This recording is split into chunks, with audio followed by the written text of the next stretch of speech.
following is a presentation of Radio Plus Sports and Jeff's Livestreams. 4th down and 10 for the Spartans. Here comes the blitz off of the corner, and they get there, and it's going to be turned over on downs. Radio Plus Sports, a Wisconsin Broadcasters Association first place winner for best digital production in the state. Delmacher rolling out to the left, flips the hips over the middle. He's got him! Brody Highland to the end zone! His second touchdown of the day! In-depth interviews with coaches and players, sideline reports, expert analysis, and top-notch production. Takes a snap, gives to Schomburg. Schomburg, hole, right side!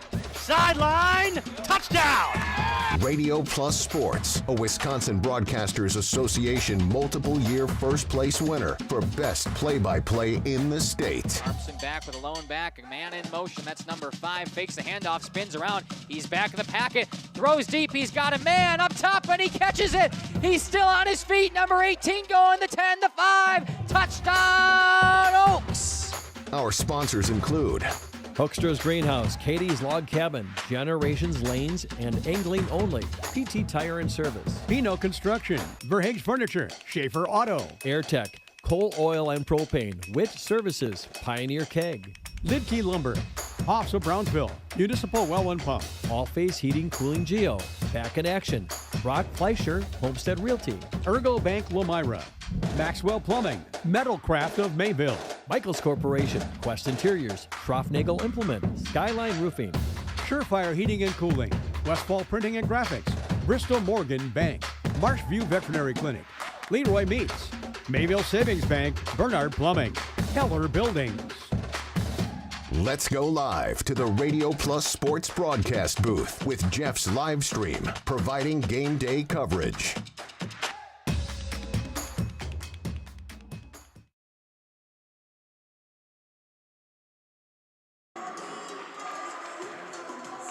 Good evening, hockey fans, and welcome to the Fond du Lac Blue Line as we get our first opportunity today to call some Warbirds hockey here in Fond du Lac for the Fond du Lac Warbirds Co-op.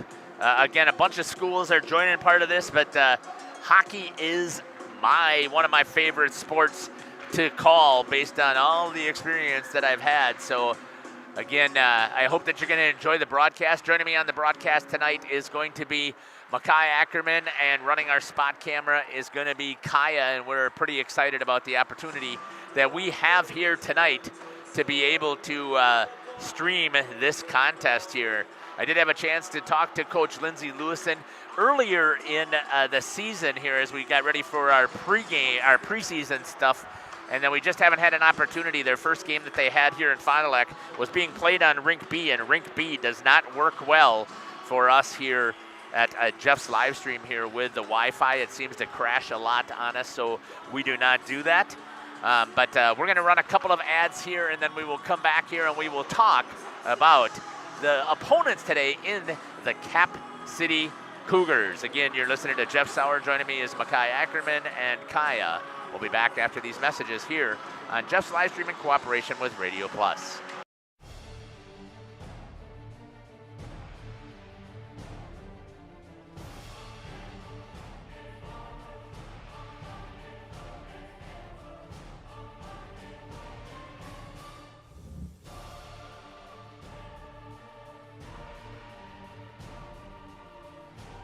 Bryant, whatever it takes.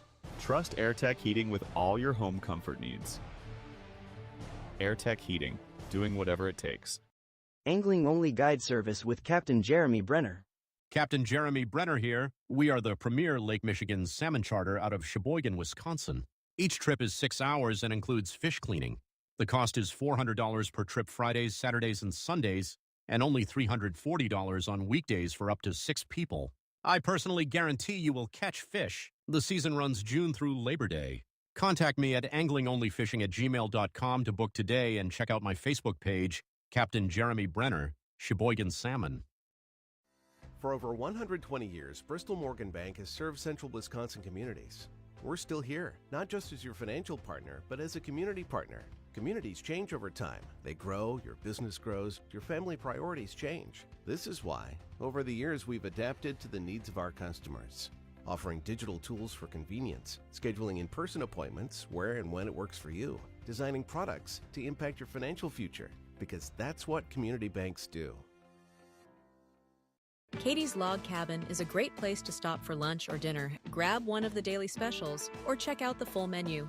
Katie's Log Cabin specials include Tuesday is pizza, Wednesday is wings, Thursday is a rotating special, Friday and Saturday is fish fry, Saturday is also prime rib, and Sunday is a broasted chicken dinner.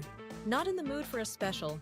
Katie's has you covered with full menu options, appetizers, salads, wraps, pizzas, and sandwiches. Katie's Log Cabin Restaurant in Oakfield. Life is better at the cabin. Coal Oil and Propane is committed to establishing and upholding lasting relationships with our respected customers. We pledge to provide exceptional and reliable service, exceeding your expectations, and are dedicated to continuous improvement, embracing and driving change to better serve you. Whether you need service for residential, commercial, or agricultural, Coal Oil and Propane has you covered. Our goals are simple: great products, competitive pricing, and reliable service. Contact Coal Oil and Propane for all your fuel and lubricant needs. Trust Coal Oil and Propane. Generations Lanes of El Dorado.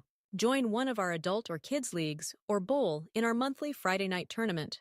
Or get a group together for a family or corporate bowling function. We are more than just bowling. A great spot to bring your family for a meal. Awesome homemade pizzas and soups, as well as appetizers, wraps, and sandwiches. Daily food specials. Fish Fry Friday. Open daily at 11 with the kitchen open late. Ask about us catering your next function. We are home to Laconia Bowling and proud supporter of the Laconia Spartans and all student athletes. Welcome back here to the pregame show. Great shot here by Kaya as she's getting the warm-ups here coming in on the goalies here. I believe that's number 33 that is warming up in Kennedy Coleman for the Warbirds. Before we take a look at the Warbirds here, let's talk about the visiting Cap City Cougars here. Underneath, I've lost their roster here. Underneath head coach, I believe the head coach is Brianna Weber. Is that correct? Yes, it is. Yeah, Brianna Weber is the head coach. They usually list them first on the prep hockey. I'm assuming that's who, or Brenna Weber, my apologies, is usually who the head coach is. Let's take a look at some of the statistics that we have here for Cap City. Let's first of all start out with their record. They are currently 3-1. They are on a 3-game winning streak. They lost their opener to USM, University School of Milwaukee. Is always a foe that is to be reckoned with, no matter whether it's the boys or the girls. When you have a private school down in the Milwaukee area that does a fantastic job of recruiting and bringing in kids from all over the place, you're expecting to have a good program. And right on their campus, they have their own ice rink where their youth program is, so you expect them to be pretty decent. Then on Friday, December 5th, they must have been in a tournament. They went up north and traveled. They played against Northland Pines. They beat Pines 5-1. Then they went across basically maybe an hour and a half away over to Medford and played over there, and they beat Medford 9-1. Came back home on Monday. They played against the Janesville Bluebirds, and they beat them 3-2, and that is their 3-1 record. Let's take a look at some of their individual statistics. The team leader in goals is number 44, Rachel Ohm. She's got 5 goals on the season. Second on the team is Penelope Loffholz. She has 3 goals on the season. And then there are 2 girls that are tied with 2 apiece. Grace Allison, number 26, she's got 2 goals. And number 15 is Addie Swenson. She also has 2 goals. Your assist leader is number 15, Addie Swenson. She's tied with Lily Wagner. They each have 4. And Macy Shearer has 2, and Grace Allison has 2. That gives your leading point maker, Paige Nowinski. Oh, I missed Paige. She's the leader in assists. She's got 5. My apologies there for missing that. Paige Nowinski has 6, tied with Addie Swenson for points on the team. And then second, there's 3 girls that have 5 each. Lily Wagner, Penelope Loffholz. Loffholz. Thank you. And Rachel Ohm. When it comes to your skaters. In net, Sophia Martinelli has been in net for all 4 games. She's got a 3-1 record. She's faced 83 shots on the season, given up 8 goals. That's 75 saves. Goals against average is 2 goals against, and her save percentage is 90.4. Let's take a look at some of the team statistics here. The team jumps out on top, and they have outscored their opponents in every period. 5-2 in the first, 7-3 in the second, and 7-3 in the third. They've got 19 goals compared to 8 for their opponent. When it comes to some of the other statistics that you want, they've scored on average goals per game average of 4.75. Their opponents have only scored 2. Power play opportunities, they have had 15 power plays, and they have scored on 4 of those 15. That's 26.7% on the execution rate. Again, you'd like to be right around 25, 75 when you talk about power play to penalty kill. Outstanding is 30, and outstanding on the PK is 80%. And they've had 80 penalties that they have had to kill off, and they've given up 2 goals on those penalties. That's their 75% penalty kill percentage as a team. We're going to step aside here, and we're going to come back, and we will talk about the home team, the Warbirds of the Fond du Lac Co-op, here on Jeff's Livestream in cooperation with Radio Plus. And we have been leading a greenhouse here in Fox Lake since 1981. Family owned and operated, we provide beautiful flower baskets and fruit and vegetables to residents of South Central Wisconsin. We know the importance of having a variety of flowers, fruits, and vegetables available to our customers throughout the year. Discover the finest selection of locally grown produce, including sweet corn, tomatoes, and cucumbers, along with a variety of fresh fruits. At Hooksha's Market and Greenhouse, we believe in providing our customers with the freshest and highest quality produce. Come visit us and taste the difference. Happy fall, y'all. Hi, this is Jackie with All Phase Heating, Cooling, and Geothermal, serving Dodge, Fond du Lac, Marquette, and Green Lake counties. Fall is a time for a whole home duct and dryer vent clean. Here's what I mean. Things off kilter, might need a new furnace cleaning and a filter. Dust and dander? We'll take a gander. We are your home for the Coleman Equipment brand. Call 920-763-2301 or log on to allphasecomforts.com, providing your comfort zone for all seasons. Hey, it's Bucky. Give us a call, and we'll clean your ducky.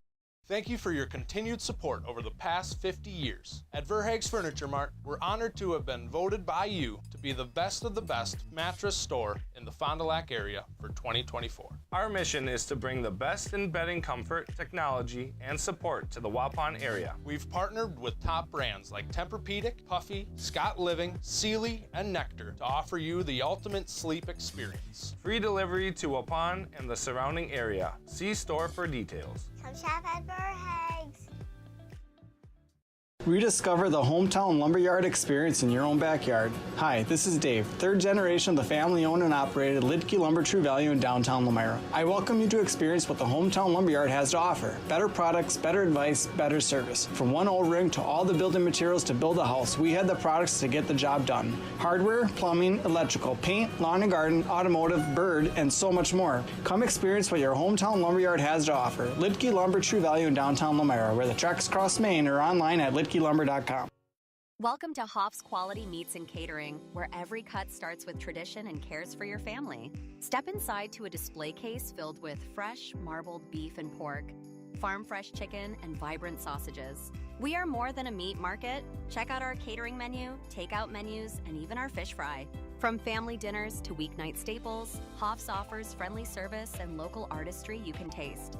Visit Hoff's today for quality cuts and weekly specials that make every meal a little more delicious. Or call 920-583-3734 to order from our menu. King Manufacturing. Since 1926, we have been known for our first-class building and canopies. Steel King canopies are a well-known and respected product. We design, fabricate, and contract installation for C-stores, fleets, entryways, restaurants, and more. Steel canopies serve a variety of purposes, including advertising or signage, control access, sheltering an entrance or loading area, support of lighting systems, and weather protection for people, equipment, or outdoor storage. King Manufacturing. From design to completion. Welcome back here to the pregame show. Great shot there of the Zamboni going around here. They usually don't play the Zamboni song until the second period, so we'll see if they actually do that. Let's take a look here at the information about the Fond du Lac Warbirds of the Fond du Lac Co-op. Currently, they are 2-0-1. They started their season on December 2nd. They played against Brookfield, beat Brookfield 3-1. Brookfield is usually a pretty decent opponent, is a Eastern Shores, if I remember correctly. I should double check that. I believe that is a conference opponent. And then they took on Thursday the 4th on the road again. They took on Arrowhead, and they beat Arrowhead 3-1 as well. Then their first game here was held over on Rink B. They tied the Black River Falls Co-op 1-1, and that's their 2-0-1 record. Let's take a look at some individual statistics here. The leading goal scorer is Brenna Lynn Getz. She's got 2, and there's a host of girls that all have 1. So you don't have any one person who is dominant there. And when you take a look also at the assists, number 7, Brenna Lynn Getz, also has 2 assists. And there's 2 other players, Brooklyn Coleman with 1 and Jillian Schuster with 1. Leading points maker then for the team is number 7, Brenna Lynn Getz. She has 4 points, and again, there's a host of girls with 1 point. In net, so far, all 3 games has been number 33, Kennedy Coleman, 2-0-1 record. She's faced 89 shots. She's given up 3 goals. That's 86 saves. That's a 9.95, not even a goal against average on the season, and a 96.6 save percentage. And anytime you're over 90%, you are rocking it. So it's great to see that Kennedy has picked right up where she was, just a sophomore. Let's take a look at some of the team scoring here. The Warbirds have jumped out on top of their opponents quickly. They have scored 4 goals in the first and given up none. In the second period, they've scored 2 goals and given up 1. In the third period, they get a little bit lax, and they've only scored 1 goal, and their opponents have scored 2. Warbirds 7 and 3 for their opponents on the season. Let's take a look at some of the other team statistics that we have. Warbirds are averaging 2.33 goals per game, and they're giving up only 1 goals against per game average. They've had 14 power plays on the season, and they've only scored once. That's an execution rate of 7%. And again, if you remember, we talked about 25% is where you would like to be. 30% is awesome. 7%, not so much. That's an area that they probably would like to improve upon. When you got 14 opportunities to put one in the back of the net, you got to take advantage of those opportunities. And if I remember correctly, looking at Black River Falls, when they played them, I believe they had 6 opportunities on the power play and did not score a power play goal. They've given up, they've had 12 penalty kills so far in the season and have not given up a goal on their penalty kill, which is solid. And their opponent's penalty kill percentage is at 92.9%. We're going to step aside here. We're going to hear from some of our sponsors, and then we'll come back and hear from, actually, I think we're going to jump right now and hear from Coach Lindsay Lewison for the Warbirds. We'll be back. Welcome back here to the pregame show. Joining me now is the head coach for the Fond du Lac Warbirds, Coach Lindsay Lewison. Coach, welcome to the show. It's good to be back. Thank you for having me. It is great to have you back, because that means that we're talking some ladies hockey, which, again, there's a lot of people who haven't come down to see your Warbirds play who really should see some really good fundamental hockey. So we're hoping that we can promote that a little bit more this year. So let's talk a little bit about, tell me about how things went in the off season with the change in the rule with your Warbirds. Yeah, we were able to have more contact in off season, which is beneficial. Yeah, we ran a little summer clinic over, I think it was July. Yeah, the girls took advantage of that. I got to know some of the newer incoming freshmen. I think we have about 14 freshmen. So the team's pretty young. So it was really good to get to know the girls and have that time on the ice to get a little better over the summer.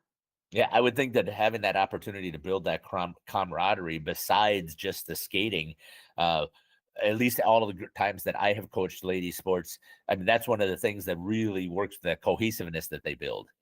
Yes, absolutely. Let's talk a little bit about this team, from what you had lost last year to what this team looks like now. Talk to me starting in the back end. You should have solid goaltending once again this year. Yes, absolutely. We have Kennedy Coleman. She has been solid in net for us. She's kept us in a lot of games, and I anticipate she is going to be just as good this season, if not better. And as a backup, even you have, I believe you have Reese behind her as well. Reese is no longer with us. We have Emma Gilling. She's a Oh, that's right. senior. Yep, she's a senior. She is phenomenal in that as well. She is going to be backing up Kennedy and also playing JV. Let's talk to that. Is awesome that you have a JV program. So that is fantastic, talking about the numbers that you have. So we didn't get a chance to talk about that earlier. So tell me about the numbers. Yeah, we have about 14 different schools that make up our team. We do have 20 girls that make up our varsity, and we have dual rostered girls, and I think we have about 32 girls total. That is phenomenal numbers as the Yes. yeah. Whether you talk about the co-ops, I mean, it doesn't matter how many schools you have, because not every school necessarily sends somebody in the co-op, but the Yeah. fact that the numbers of girls continues to grow, that's what talks about the success of a program and of a coach. So congratulations on that. Let's Thank you. jump back now. Talk to me about the defense, where you're at, who's playing back there, how many lines you running. Yeah, so we have a solid defense. We have Kayla Dogs. She just committed to Aurora. She is phenomenal. She plays really smart. She's very mature. I can rely on her, especially on a 2-on-1 or, those sort of situations. She's phenomenal. We also have Adriana Getz. She plays very mature. And then we have Aubrey Quinn. Those are our kind of like top three, and Jillian Schuster is pretty good too. So all girls, well, it sounds like, if I remember, those names are very familiar. They sound like they have very good experience back there. yes, absolutely. Let's move forward now. Talk to me about your forwards. How many lines do you plan on running there, and some of the girls that are there? Yeah, I have the numbers to run 4 lines. We are mostly going to be running our, top 3 lines, but if I, need to throw in that 4th line, I have the numbers to do so, and that's really nice. A lot of teams don't have that. As far as forwards to look out for, Dana Jacobson, she is, she's going to be on one of those first 2 lines. She's phenomenal. We also have Brooklyn Coleman, twin of that Kennedy Coleman. And we have Maddie Gilson. Those are our kind of like top forwards to keep an eye out for. Talk to me about, you've already started. Well, before we get to that, let's talk about the Eastern Shores Conference, a very tough conference. You were very competitive again last year. The top of the conference has been Bay Area by far. And I guess if I had to predict without having to see them play, that would be the team that I would put at the top. Tell me where your thoughts are with the Eastern Shores. Yeah, we have a very, very tough conference. We took second in conference last year, just under Bay Area. They are stiff competition, but they lost a good number of seniors last year, and I think that's really going to hurt them. We scrimmaged them in our preseason scrimmage, and we did pretty well. So I am anticipating a pretty good match against them. I think we got this one. Oh, I'm hoping so. It's so good to see the Warbirds again. You did a fantastic job of putting those girls into a position to battle so well, and I'm glad that you're ready to rise up there and take this championship. Let's talk a little bit about now. You started the season already. You had a nice victory at Arrowhead. So tell us a little bit about how that game went. Yeah, that was a really good game. I was very impressed with their performances. Our first game can always be a little bit shaky, but the girls, they stayed consistent. We were getting shots on net. I have never seen the girls get as many shots on net as they did. And it was kind of those dirty, greasy goals that were going in. last night. We had Marissa Youngworth score our first goal, kind of gave us our momentum.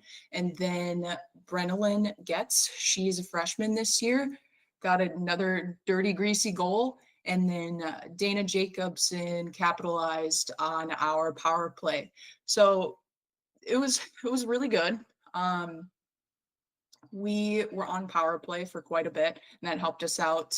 I think that Brookfield was getting a little nervous, and they started to play a little bit more dirty, and they were drawing penalties, and it kind of helped us out. I believe they capitalized on one of our penalty kills, though. So it ended up being 3-1, but it was a really good matchup. I'm sorry, it was against Brookfield, not against Arrowhead? No, it was not against Arrowhead last night. Okay, awesome. I apologize. I misread the schedule with that. Coach, tell me, is there anything else that you'd like to add here on the pregame show that we didn't get a chance to talk about? That's all I got for you. I'm excited for the season. I am excited too. I hope that we get the opportunity to cover multiple games. I've looked at the schedule. I see that there's several home ones. So we're going to work our tails off to make sure that we can get coverage of the Warbirds once again this year. I keep continuing to pick up the number of games that we cover just because, first, we love the sport of hockey, but I really am impressed when you're talking about skills-wise. If you want to see skills hockey, you got to go and watch the women because they're the ones that are out there demonstrating the skills and not the smash mouth stuff that you see that sometimes happens with the boys. Anything else you'd like to add, Coach? That's all I got for you. Thank you for having me. All right. This has been the head coach here for the Fond du Lac Warbirds, Coach Lindsay Lewison. We'll be back after these messages here on Jeff's Livestream in cooperation with Radio Plus. Tired of pushy sales tactics? Welcome to Schaefer Auto, where they make buying a vehicle simple, safe, and satisfying. You'll find a sweet selection of pre-owned vehicles for every budget. Each is inspected and backed by a warranty option of your choice. Financing isn't a problem. Get approved online and drive home with confidence. Schaefer Auto has the right ride for you. Visit the lot at 404 Shaler Drive in Waupun and online at schaefer-auto.com. Schaefer Auto, no gimmicks, no pressure, no worries. The Rock Golf Club combines a great golf experience with the unmatched beauty of the Waupun landscape. Originally built in 1927, many of the holes on the front nine play as they were initially designed. Our seamless integration of friendly service and gorgeous natural surroundings is what will bring you back over and over. Bridges at the Rock is the perfect way to end your round. Join us for a relaxing atmosphere in a beautiful setting. Go online today and make a reservation. Better yet, swing out to the Bridges for a bite and a beverage. The Rock Golf Club, 700 County Park Road, Waupun, or call 920-324-2621. Municipal Well and Pump has helped communities and industries keep water running with expert well drilling, pump installation, and dependable maintenance. Our experienced team is committed, quality workmanship, and getting the job done right the very first time. When reliable water matters most, trust the name built on honesty, integrity, and experience. Municipal Well and Pump, delivering water you can depend on.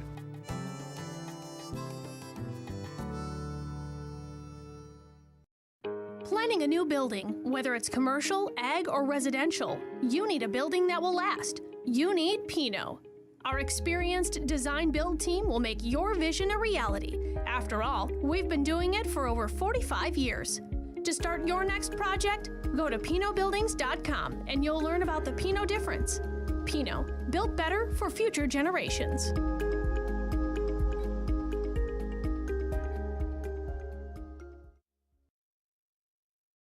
Looking for a reliable roofing contractor? WIT Services has got you covered. With 5 years of experience, they specialize in everything from roof repairs to full replacements.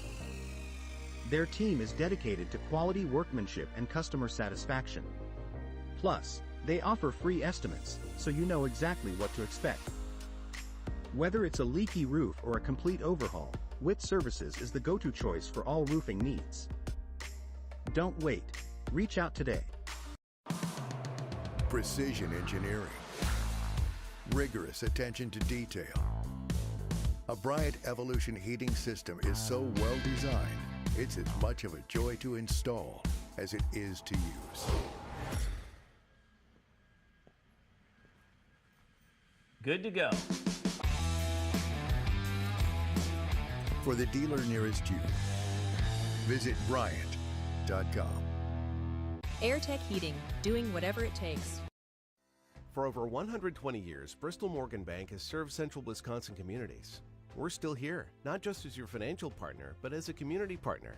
Communities change over time. They grow, your business grows, your family priorities change. This is why, over the years, we've adapted to the needs of our customers, offering digital tools for convenience, scheduling in-person appointments where and when it works for you, designing products to impact your financial future, because that's what community banks do. Coal Oil and Propane is committed to establishing and upholding lasting relationships with our respected customers. We pledge to provide exceptional and reliable service, exceeding your expectations, and are dedicated to continuous improvement, embracing and driving change to better serve you. Whether you need service for residential, commercial, or agricultural, Coal Oil and Propane has you covered. Our goals are simple: great products, competitive pricing, and reliable service. Contact Coal Oil and Propane for all your fuel and lubricant needs. Trust Coal Oil and Propane. Welcome to Hooksha's Market and Greenhouse. Here at Hooksha's Market and Greenhouse, we are proud to provide South Central Wisconsin with the most beautiful flowers and freshest fruits and vegetables. In the fall, we have many varieties of squash and pumpkins, to just name a few. We are also proud to offer one-of-a-kind gifts like hanging baskets, iron hangers, decorative planters, and concrete statuary. Don't forget to check us out on Facebook for more info and pictures. So come on out to Hooksha's Market and Greenhouse, located on Highway A between Fox Lake and Randolph, and you'll be glad you did. Welcome back here to the Fond du Lac Blue Line as both teams have hit the ice as we get ready here to get things rolling for the Cap City Cougars taking on the Fond du Lac Warbirds here. Makai, your first girls game of the season, and maybe it's your first girls game ever. I'm not sure. Yeah, first one I've ever been to, especially covering here. Super excited, though. Should be a good contest. Cap City is 3-1 now coming into tonight, and like we talked about, the Warbirds, pretty good team, so it should be an interesting one. Pretty excited about this opportunity here as they go through the WIAA regular announcement here.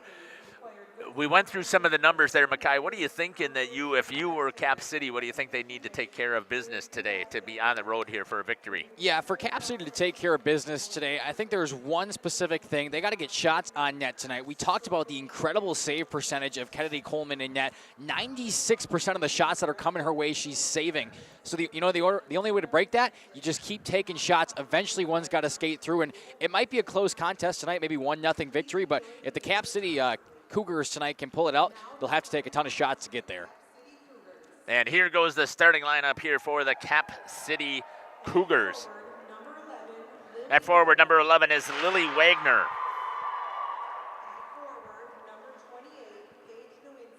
Number 28, Paige Nowinski. And number 44, Rachel Ohm are your three forwards here. At defense will be Bryn Brinkmeyer. And at the other defense will be number 10. I don't have a number 10 on here. And in goal will be Sophia Martinelli. Let's see if it's on. Is it on the regular roster? It's not on the official one either, no. Okay, so we'll have to run down and see if we can pick up who that is. And now for the starting lineup here for the Fond du Lac Cardinals. Oops. Fond du Lac Warbirds. Fond du Lac Warbirds, rather. It's ladies tonight. It's okay. I have a feeling I'm going to say Waupun Warbirds quite a bit. At one forward, number 11, Dana Jacobson. At forward, number 22, Olivia Bear. And Maddie Gilson, number 28, is the other forward. At defense will be number 8, Adriana Getz. And number 17, Kayla Dogs. And in goal, number 33, Kennedy Coleman for the Warbirds. And here comes the rest of the Warbirds as we get ready here for the national anthem. We will step aside here and we will come back after this. Katie's Log Cabin is a great place to stop for lunch or dinner. Grab one of the daily specials or check out the full menu. Katie's Log Cabin specials include Tuesday is pizza, Wednesday is wings, Thursday is a rotating special, Friday and Saturday is fish fry, Saturday is also prime rib, and Sunday is a broasted chicken dinner. Not in the mood for a special? Katie's has you covered with full menu options, appetizers, salads, wraps, pizzas, and sandwiches. Katie's Log Cabin Restaurant in Oakfield. Life is better at the cabin. Happy fall, y'all. Hi, this is Jackie with All Phase Heating, Cooling, and Geothermal, serving Dodge, Fond du Lac, Marquette, and Green Lake counties. Fall is a time for a whole home duct and dryer vent clean. We'll take care of what can't be seen. Removing dust? For us, that's a must. And a reminder, get on a furnace maintenance plan now so your home is clean and cozy this fall and winter. We are your home for the Coleman Equipment brand. Call 920-763-2301, providing your comfort zone for all seasons. Hey, it's Bucky. If you're lucky, we'll be faster than a Derby from Kentucky.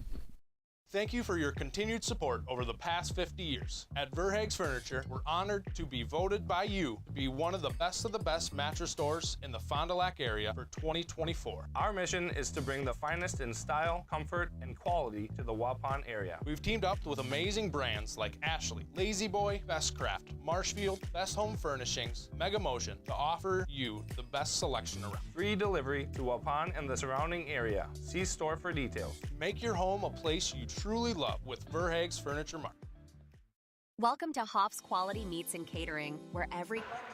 Welcome back here to the Fond du Lac Blue Line as we get ready here for this contest here between, you can stay right there on the Warbirds. I'll take a shot of the Cap City Cougars over there. Here is our main camera shot.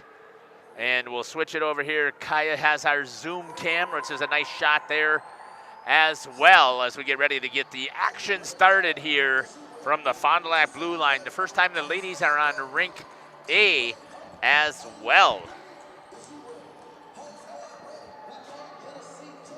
I'm assuming you picked one up for me? Yeah, she said it was Ellen Knapp. We have her down here as 9, and I thought that's what she was wearing, but could have been mistaken out there. Okay, we'll look and see if what she's wearing 10 or not, but we'll keep the 9 and the 10 right there just in case. We'll see.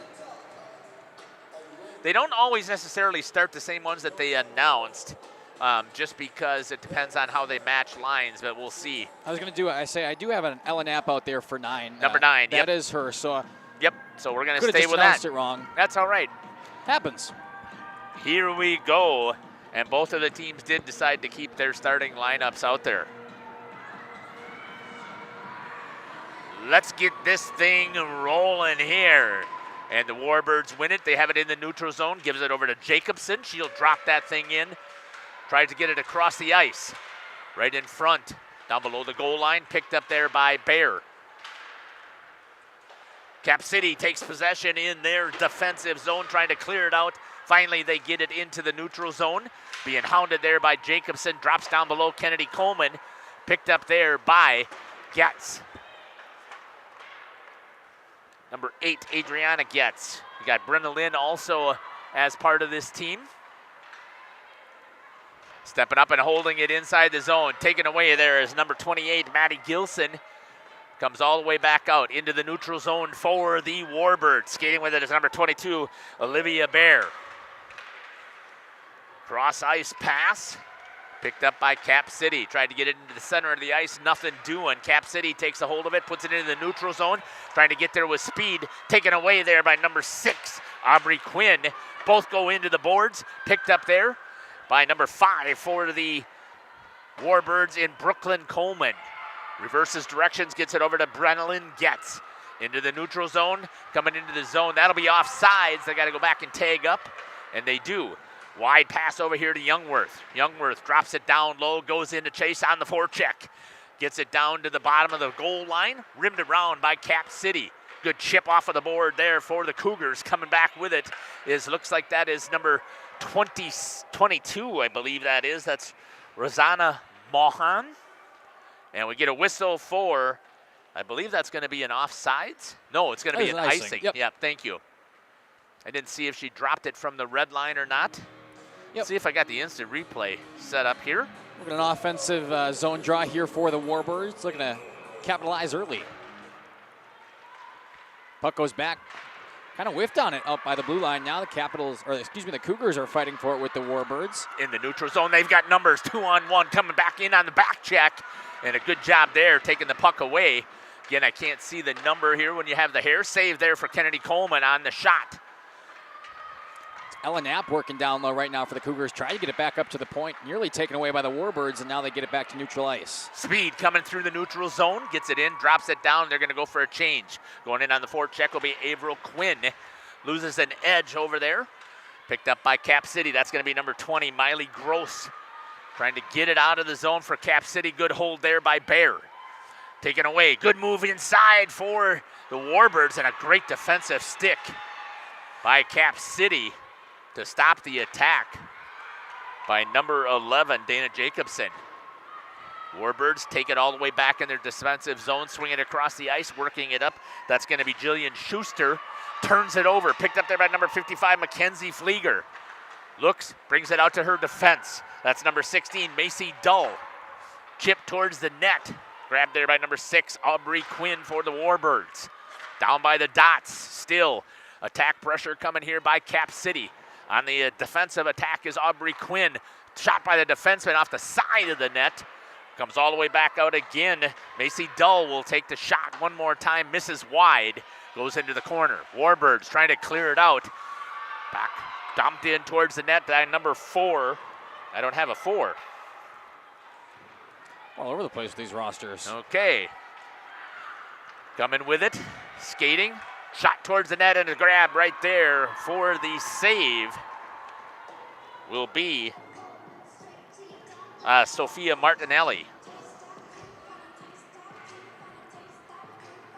Got to shrink this just a little bit here, maybe.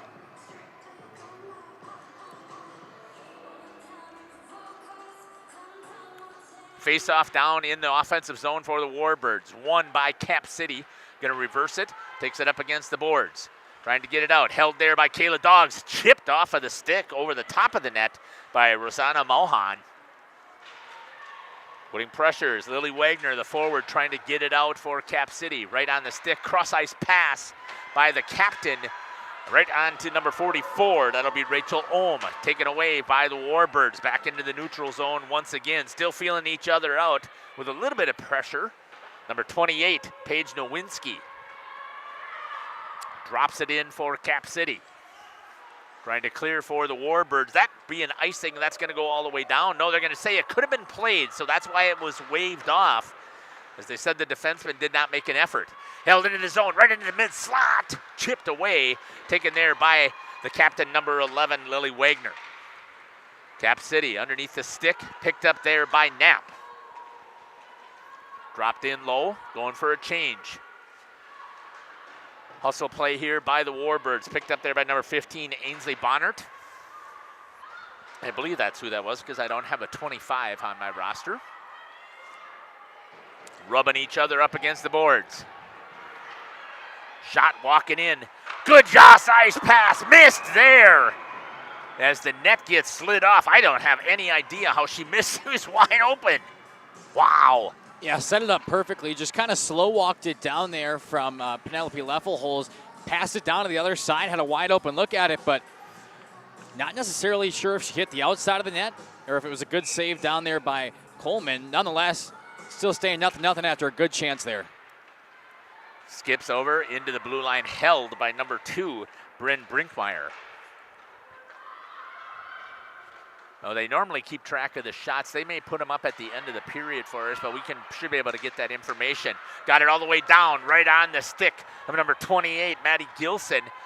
Looks across the ice. Tried to bring it back to her defense, loses it, and that's going to be a breakaway opportunity here. Chasing is going to be Schuster. Walking in, shot, saved by Coleman. Schuster almost put it in the net herself. Coleman keeps the pad tight to the ice and gets the save and the whistle. Wow.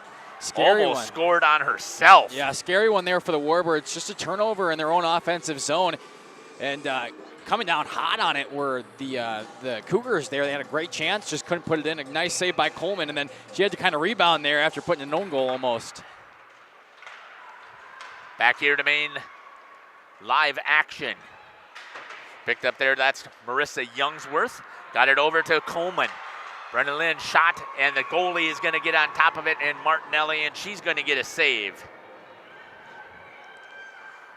Not full power there on the shot, just kind of whiffed off the top of it, enough to get the puck down to Martinelli, but it was an easy stop for her, just had to watch it in.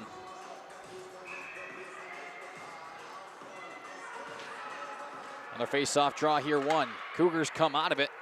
Puck goes to center ice, trying to slap it inside. And Coleman comes will out come and plays it. Yep, gets it back into the neutral zone. Sorry about cutting you off there, you're Mackay. all good. Skating with it again for the Warbirds. Gets it onside, shot into the glove of Martinelli, and she's going to get the save and the whistle. Lots of opportunities here recently.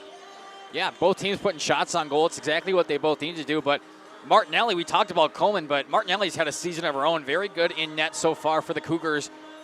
And we'll see how the Warbirds can respond to the good goalie play.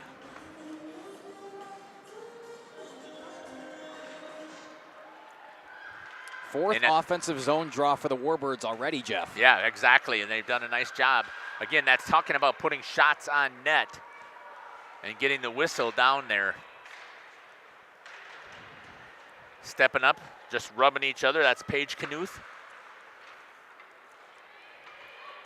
Taken away by Cap City. Clearing it out to the neutral zone. Right on the stick, I believe that's number 6, Aubrey Quinn. Cross-ice pass right on to Ainsley Bonnert. Shot, save by Martinelli. Little assist going down to the ice by Averill Quinn. Banked off of the boards. Hustling over is the defenseman. That again is number 6, Aubrey Quinn. Picked up here for the Warbirds. Shot by number 3, Julian Schuster. One thing I have noticed though here, what I'd like to see the Warbirds do, I'd like to see them get their shots a little bit closer in on net. They're shooting everything way at the top of the circles, which for a good goalie is a pretty easy save. And they don't have enough traffic in front for them to cause any kind of disruption. Bear with it, centers it. Taken down to the ice was number 11, Dana Jacobson. Gets with a shot, save into the glove again. That working where that shot was from, way out past the circle. And again, an easy save, no traffic in front of Martinelli, no tip. It's exactly what you talked about, Jeff, right? I mean, so far for the Warbirds, I have them down as 5 shots on goal, but we talk about all of them are out from the point or the corners up top here. Nothing down low, and when you don't have traffic, it's going to be a pretty easy save for Martinelli every day. Yeah, she's a solid enough goalie that she's going to be, if she can see it, she's grabbing it. Picked up here, dropped down there by number 4. Again, I don't have a number 4, so we'll have to see if we can pick that up later. Good cross-ice pass underneath the stick of Jacobson. Hustling after it. Cap City chips it out. And that'll be a whistle on the offsides. Allows both teams to get some subs in here. They'll go for a change. Right in front of the Cap City Cougars bench.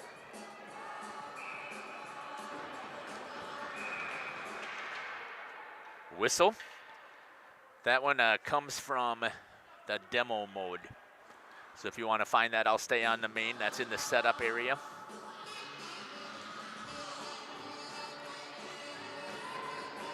Face off here, right outside to the Cap City bench, outside of their defensive zone in the neutral zone.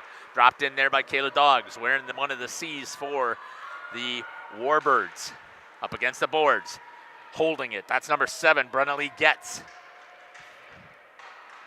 Comes out, good job there by the defense, turned over. That one might go down for an icing though, I believe it will.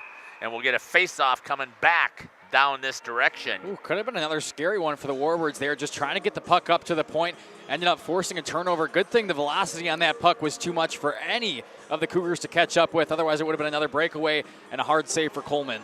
Hey, we like to see all of the 31 viewers here who are joining us on the broadcast. We definitely appreciate it. You get to participate with us in that YouTube chat. We want to know where you're watching from, who you're cheering for, who's your favorite players, and we don't care if it's a Cougar or a Warbird. We want to hear from you, and so do the girls. Picked up here by Coleman, walking in this time front, and what comes all the way about behind is, I thought she was going to backhand that in there, Mackay, but she decided not to. Yeah, didn't backhand it in there, and then by the time her momentum carried her through, kind of hit the side of the net. Great defensive play there by Schuster, then dumps it up. And the Warbirds will reset. Good cross-ice pass for the Warbirds in their defensive zone. Held by Cap City by number 3, Mara Endries. Comes back.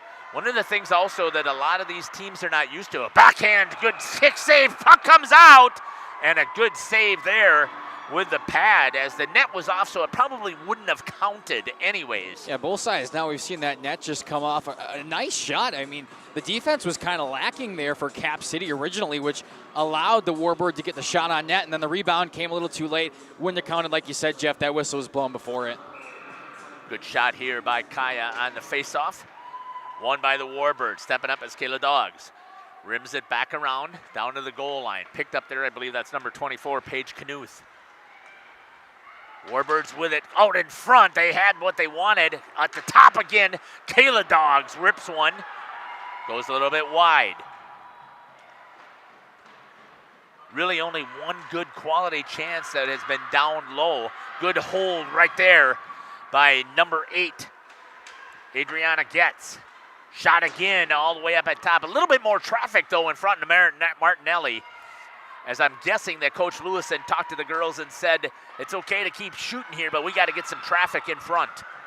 Picked up there again by Dogs. Drops it down off of the stick of Quinn. She's going to go for a change. Bonnert goes in to pick it up behind the net.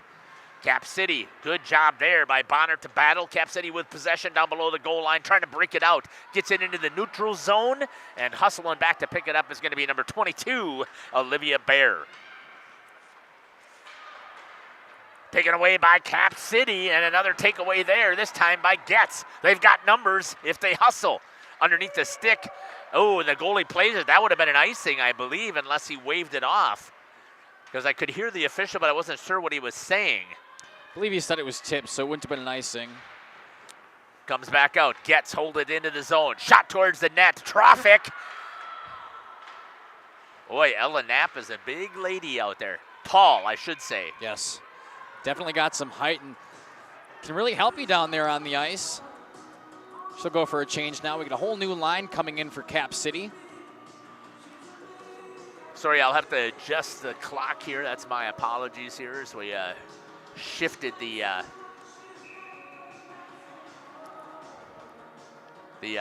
tripod, so I'll fix that here a little bit. Cap City wins their defensive zone draw. Coming back now to center ice, a Warbird down. Cap City enters cleanly, shot blocked out in front of the net. Bang back out along the blue line. Trying to dump it back down, but the Warbirds back there for defense. They'll center it for the middle now. They've got an option. Trying to bring it in cleanly as Coleman, and she gets it taken right away from her. Big hit down by the left boards. Quinn will pick up on the far side. She's banged into the boards as well. Cap City now trying to rim it back around, but there are the Warbirds from up top. A shot down low, some traffic stopped. Still trying to get it out of the crease there. Bounced off the glass now, fighting for it on the near side, and we'll get a whistle. They're still going at it down there by the crease. A little bit of physicality is nice. It is hockey. Yeah, talked about the Warbirds trying to get some traffic down there. Well, they got some. And going to the box is going to be number 5, Brooklyn Coleman. Let's see what the signal was. I didn't see that. Did you see it? We'll see if they announce it. They typically do. So at the 5:58 mark, first penalty goes to the Warbirds. Justin would be mad at me for putting clock time on there. 5:58 left. I always put the clock time up there. The 11:02 mark. Roughing. That's what I figured they'd give her. Just look back down when the puck was trying to be played along the boards here, and both of them are still kind of going at it. Cap City's going to get a penalty out of it.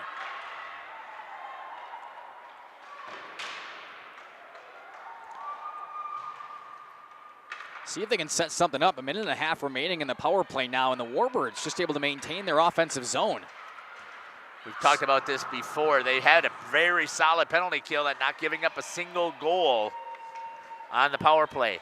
It's hard to give up a goal when you're playing it in your offensive zone the entire time. Right, and that's one of the things that I've noticed about this Warbirds team, even last year. They are very aggressive. That's going to get rimmed all the way down outside of the reach of Martinelli. That good clear there by the Warbirds. Only a minute left for Cap City, who hasn't had any sustained pressure yet. Almost a turnover near center ice there. But the Warbirds whiff, they'll have to clear again. Good opportunity there for a shorty, but instead went underneath the stick. Picked up here as it tried to get dumped in. That's going to be number 6 going with it, Aubrey Quinn. Quinn off of the boards. Brindlin gets held in by Cap City. Gets again battling in there, cleared into the neutral zone. That's going to force the captain for Cap City to go back and reset. That's number 28, Paige Nowinski. Nowinski with it over in their offensive zone, trying to get their power play set up. 20 seconds remaining here on the penalty kill for the Warbirds. Comes all the way back out to the defense. Top of the circle, takes a shot, knocked down in front by the Warbirds. I like the shot there from Ellen Knapp at the top of the blue line. Just taking a shot at it, had some traffic in front of Coleman. Ended up hitting off her own skater, though. Good job there by Coleman directing traffic. We're down and cleared. The penalty killed for the Warbirds. Coleman right out of the box, playing the puck right away. So get it back to the Warbirds. Back to Quinn. Picked up there, though, by number 11. Lily Wagner walks in wide. Good job there by Coleman. Boy, they almost had the back door wide open again on that attack as well. Cap City with a little bit of sustained pressure here, taking advantage of that penalty that they had, continuing to attack here on the offensive side. In the corners, number 11, that's going to be Lily Wagner. Comes all the way back out into the neutral zone. That's going to squirt down. Martinelli's going to play it into the corner. Coming after pressure is Jacobson. Popped up Cap City once again. I didn't finish my thought before. This is college ice, which means it's wider and longer. And a lot of teams that don't play it, and I believe that Cap City, I think their home rink is Sun Prairie, and that is not college rink. That's a regular sized rink, and we get a whistle for an icing. Yeah, we talked about this the other night with the boys game here for the Fond du Lac Cardinals. It's an adjustment for a lot of these teams, a wider rink, a longer rink. It's going to take a lot of endurance and a lot of getting used to, especially you're used to playing the puck on some part of the ice. Well, here, relative to the goal, it's not nearly the same as if you were playing at your home ice. Running Lynn Coleman is going to take, or Brooklyn Coleman, my apologies, Brooklyn. Coleman's going to take the face-off. Grabbed there by Cap City. Off of the official, so it's going to hold it in. Trying to get it off of the board. Youngworth in there battling, holding it up against the boards. Going in is Coleman to help pull it out. Up against the boards. Cap City with possession, trying to break it out. Gets it into the neutral zone, right onto the stick of Getz. Still in the neutral zone, pulled in there by Cap City. Trying to clear it out. Held in there by Cap City. That's number 5, Penelope Loffels. Taken away by Getz. Banks it off of the boards, and that's going to go all the way down. No, they're going to say again it should have been played. Was not. Youngworth gets in there on the forecheck, misses it. Flyby by number 24, Paige Knuth as well for the Warbirds. Into the neutral zone for the Cap City Cougars. Reverse direction. Picked up in their defensive zone. That's going to be number 4. We don't know who that is. We'll have to pick that up. And a good job there chipping into the boards for the Cougars. Hustle play. Up against the boards. Taken there by Quinn. Still held in by the Cougars. At the top of the circle. Shot towards Coleman. Just wide. Squirts into the corner. Quinn gets it behind the net. Tries to reverse it. Not there. Shot towards Coleman. Crashing in was number 24, Macy Shearer. Ricocheted off of the board. Comes out. Gets into the neutral zone for the Warbirds. Cap City is getting a little bit more sustained pressure here, Mackay. Yeah, it's funny because it comes after the power play where they had their best chance. Warbirds come back down with a shot on net there. Good save by Martinelli. Good shot here by Kaya. She's been following the action for us. Taken there by number 24. That's Knuth. Shot towards the net. Bad ricochet, rebound control out front, but nobody there to pick it up for the Warbirds. Coleman comes out to play it. Bangs it into the neutral zone. We're down to below 1 minute already to play here in the first period. Off onto the stick of Brooklyn Coleman. Gets it into the neutral zone. A chance here if they can hustle. Going after it is Jacobson. Slams on the brakes. Gets to the top of the circle. Back to her defense and Gilson. Back down low. Taken away by Cap City. Gilson pinches. Holds it into the slot. Turns. Backhand. Could not get the shot off as Cap City's number 27, Katie Sullivan, is able to stop the attack by the Warbirds. Still in their defensive zone, but they've got possession. Chips it into the neutral zone with 22 seconds remaining. Warbirds giving chase as Kayla Dogs dogs, looks, comes up the ice, trying to create some space, stepping in and taking it away is Rachel Ohm. Comes back into the neutral zone. They have to come back up and tag. They do, and I think that's going to do it here on the attack. 5 seconds remaining. That'll squirt down into the corner. 1, and we're done with the first period. Wow. Eventful first period there. We had a lot of whistles early. The Warbirds had a lot of time in their own offensive zone, putting a lot of shots on Martinelli. After that, we got a power play where Cap City really didn't do much with it, and then a lot of sustained pressure there to end the period, but we're still at 0-0 going into break. Saves.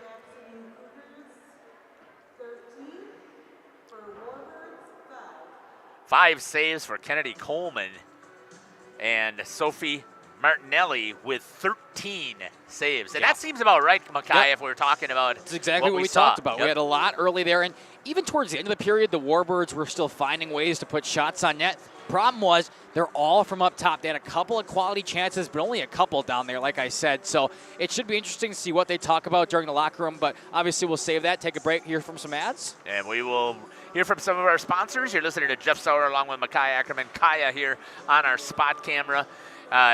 We're also going to check into that YouTube chat, so let us know where you're watching from, who you're cheering for, who's your favorite players here on Jeff's live stream in cooperation with Radio Plus. We'll be back. Tradition and cares for your family. Step inside to a display case filled with fresh marbled beef and pork, farm fresh chicken, and vibrant sausages. We are more than a meat market. Check out our catering menu, takeout menus, and even our fish fry. From family dinners to weeknight staples, Hoff's offers friendly service and local artistry you can taste.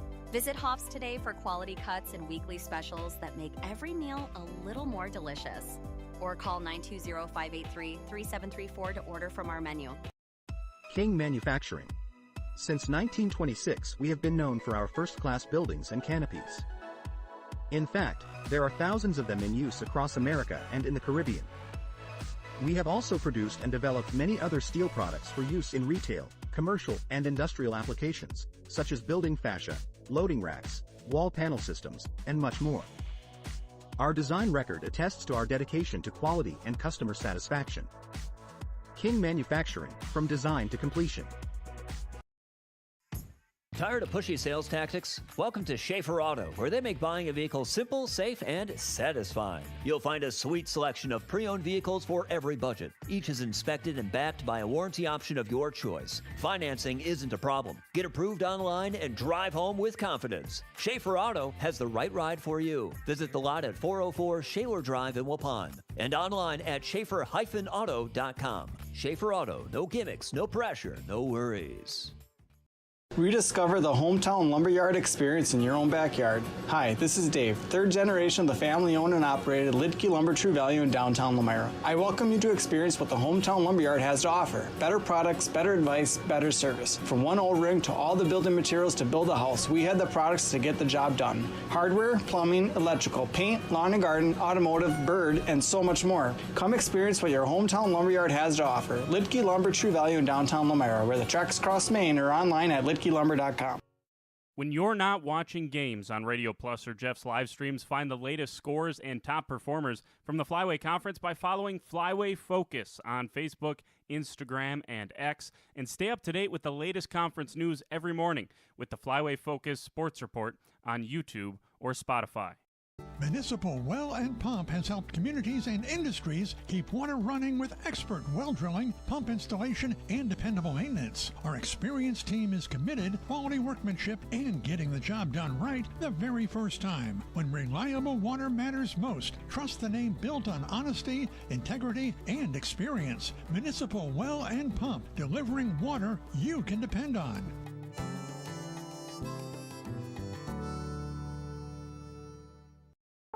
Planning to build? Whether it's a new home, remodel, or commercial project, you need a committed team that's dedicated to bringing your visions to reality.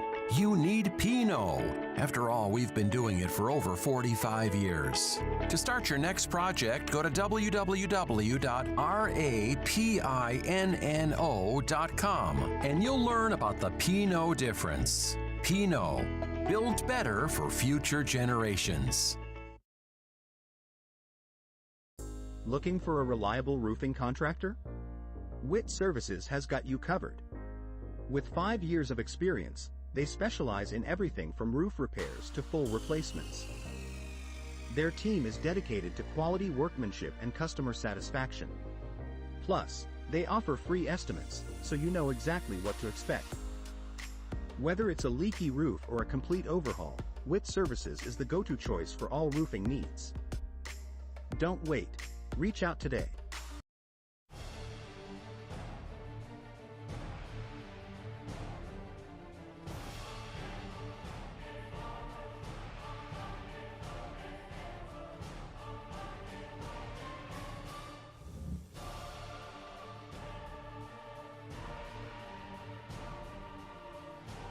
Bryant, whatever it takes. Trust AirTech Heating with all your home comfort needs. AirTech Heating, doing whatever it takes. Angling-only guide service with Captain Jeremy Brenner. Captain Jeremy Brenner here. We are the premier Lake Michigan salmon charter out of Sheboygan, Wisconsin. Each trip is 6 hours and includes fish cleaning.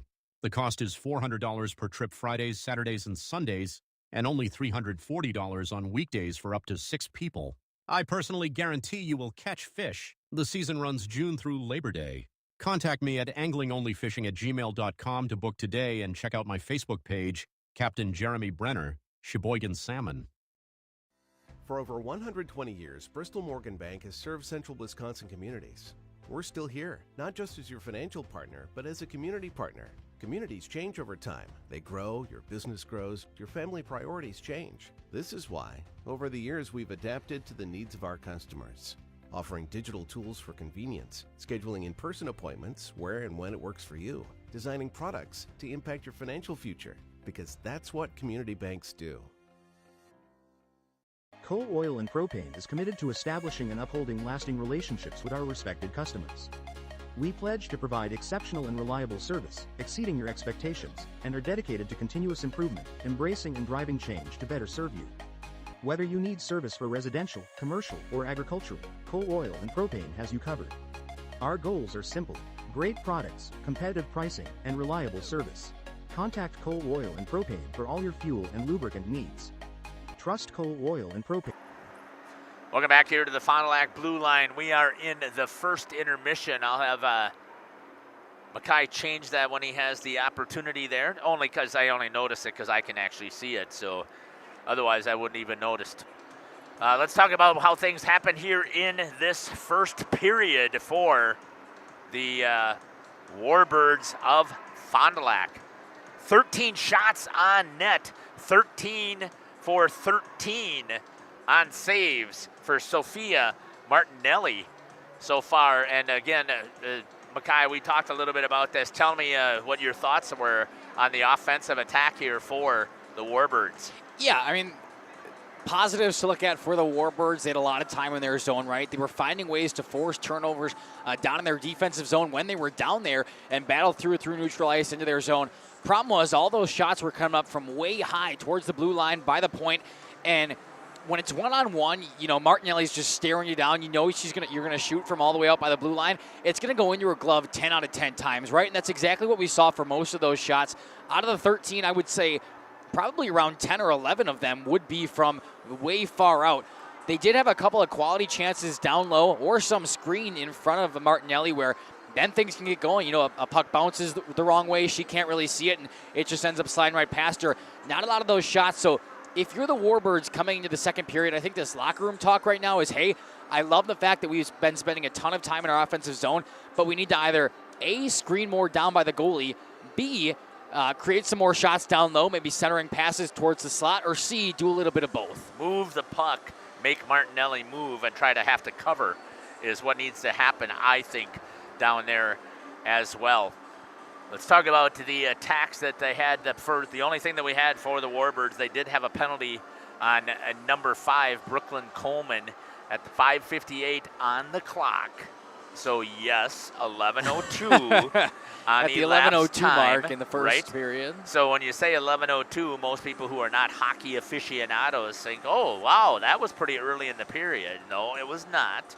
It's 11:02 elapsed time. Elapsed time off of the clock. It was a roughing penalty.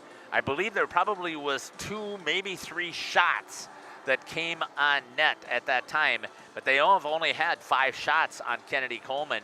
She's done a nice job of controlling them there. So I don't know if you're Cap City. They started to take advantage of the fact, though, that after that power play, they did a much better job of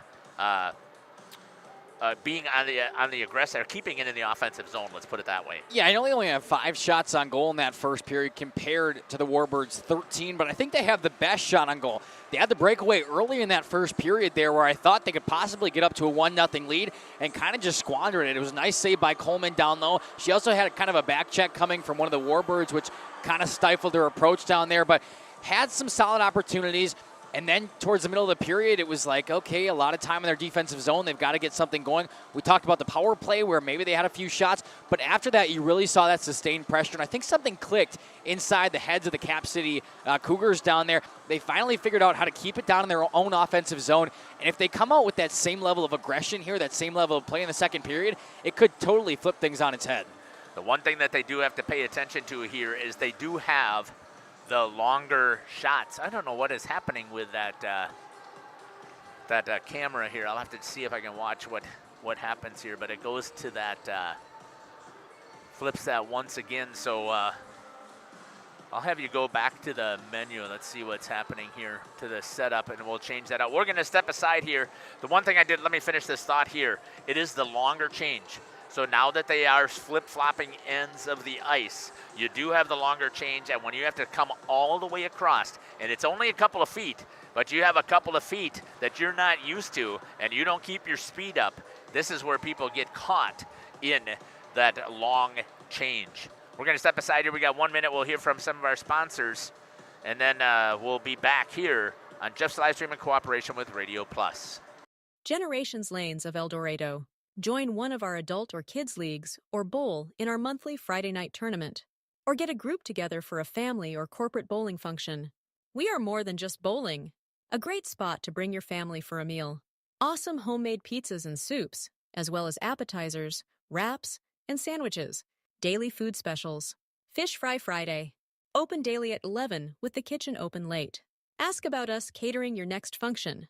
We are home to Laconia Bowling and proud supporter of the Laconia Spartans and all student athletes.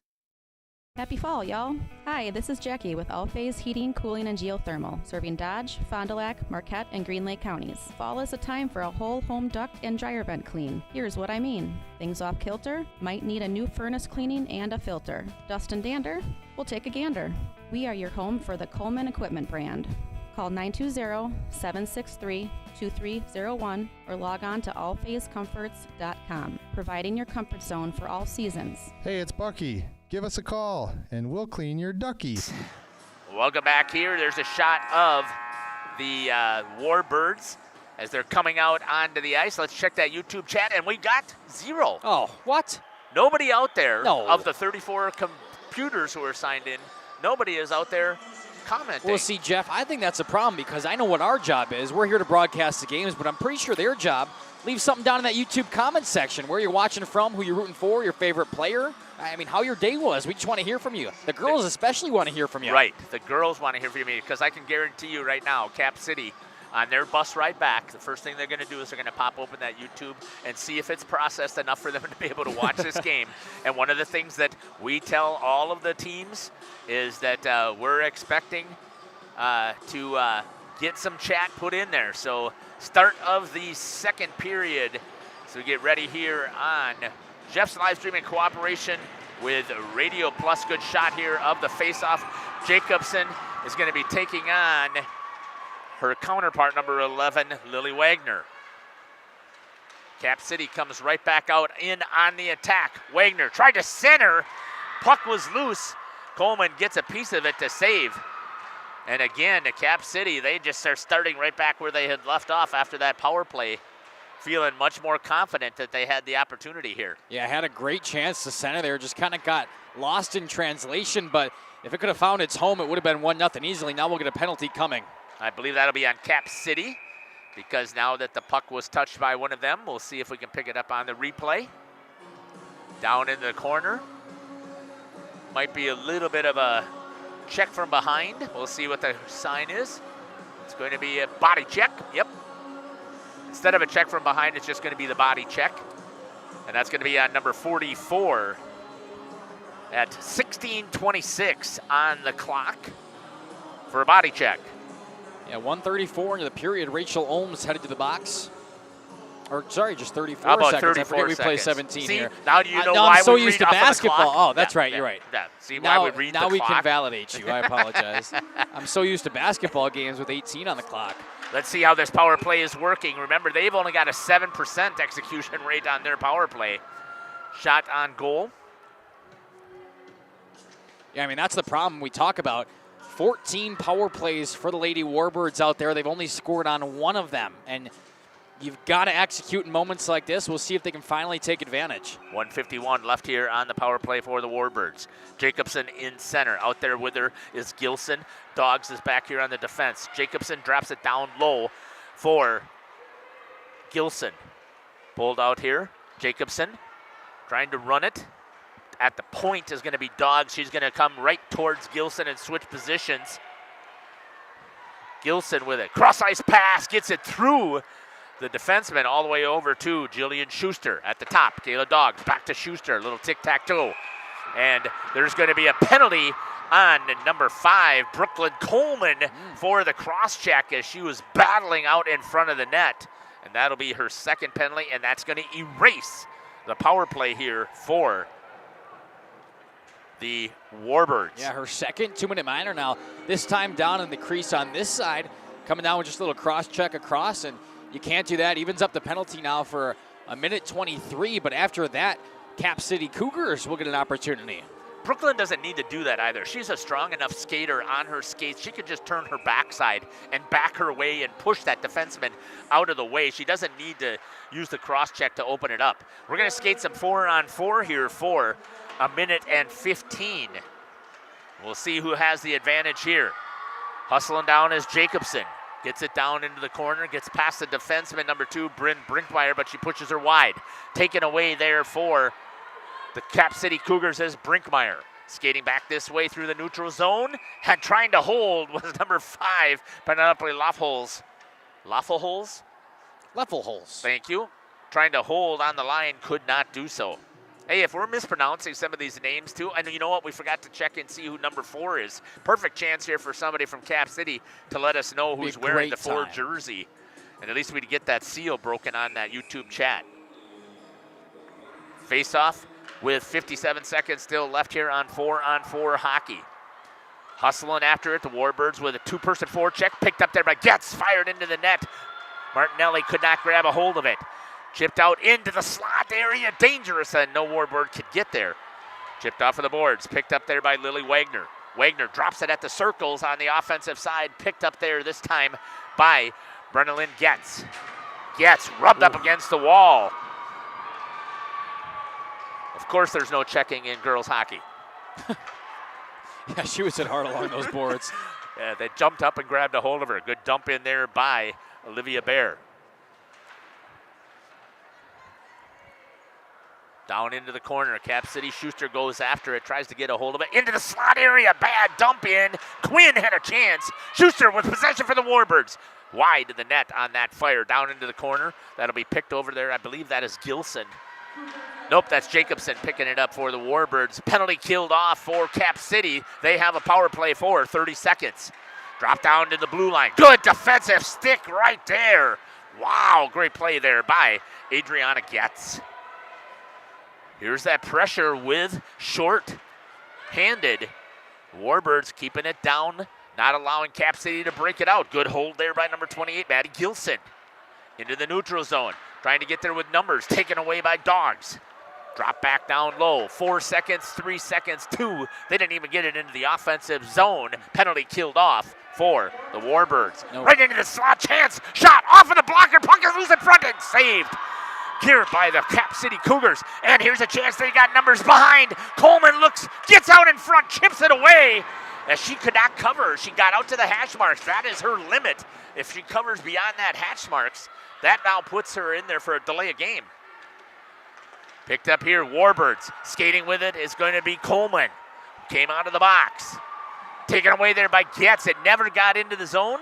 I thought it was in the neutral zone, but they're going to say no. They go back up and tag onside. Good pinch here by Getz. Trying to get it down low. Steps up, grabs a hold of it. Takes a shot, gets bumped off of her skates. Just a little rubbing. Taken away by the Warbirds. Puck is in front again, and Martinelli's going to get on top of it. And going flying is number 7, Brenna Lynn Getz. Wow, what a sprawl down there by Martinelli. The initial shot block on her near side coming towards us, and the puck stays loose, falls to the other side. She has to kind of boomerang over there, and she's able to get a glove on it. Fantastic save from Martinelli. A lot of sustained pressure there for the Warbirds. Good to see the ladies getting things rolling here on both ends of the ice, actually. But ever since their power play, good shot there by Kaya, zooming in on that faceoff. Comes into the neutral zone. Hustling after it is going to be Aubrey Quinn. Cap City with a 2-person forecheck, rimmed around, gets it over here against the boards. Picked up by number 24, Paige Knuth. She chips it into the neutral zone, and helped to the ice is going to be number 15, Ainsley Bonnert. Picked up here by Cap City. They don't have numbers. Trying to get it around. A good defensive stick there by the Warbirds. Picked up and taken away by Penelope Loffelholz. For Cap City. Held in again. Shot, dumped it back towards, I thought it was going to be towards the net. It was not. Just dumped down into the corner for Cap City by number 2, Bryn Brinkmeyer. Trying to get it out of the Warbirds. Changing reverse in direction. That's going to come up against the wall. Brinkmeyer's going to pinch again and hold. Up against the boards. Clearing for it is Paige Knuth. She's going to rip it all the way down. No ice. And hustling in on the forecheck is number 12, Natalie Shannon. For the Warbirds. Shannon takes it away from the Cap Cougars down on their goal line. And the Cougars gain possession. Good forecheck there by Jacobson. She's going to go down on her skates. Blows a tire. Up against the boards. Hustle play there for the Warbirds. Dripped it forward towards the net, and a good job there by Martinelli to grab a hold of it. If she doesn't, Jacobson's there to tap that baby in. 11:33 left here in the second period, and we'll switch that on there as well to period number 2. We'll get there eventually. Oh, yeah. It's early in the season. Good shot here again by Kaya. She's doing a great job with that zoom camera. Jacobson on the faceoff for the Warbirds. Held in. Picked up by number 28, Maddie Gilson. Gilson reverses it, brings it up to her defense. Kayla Dog swings it over to Getz. Getz makes a move to the inside, top of the circles, puts it towards the net. Good job there, screening was Jacobson. We talked about that. They need to get bodies and eyes taken away from Martinelli. Jacobson just did so on that attack. Unfortunately, it trickled just a little bit wide. Yeah, that time for Jacobson. I think she needs to put a stick on it, possibly redirect into Martinelli. Gets around her defense. Holds it in. Puts it down. Martinelli tried to glove it. Couldn't get there. Brenna Lynn Getz is going to grab a hold of it. And taken away by Cap City. Good hold there by Kayla Dogs. Hustling after it. She goes in on the forecheck from her defensive position. Jacobson, that was into the official there. Into the neutral zone. Good step up there by number 7, Brenna Lynn Getz. Hustling after it, Youngworth couldn't get there. Comes into the neutral zone for Cap City. Trying to get it down to get some offensive pressure here on the Warbirds. No luck.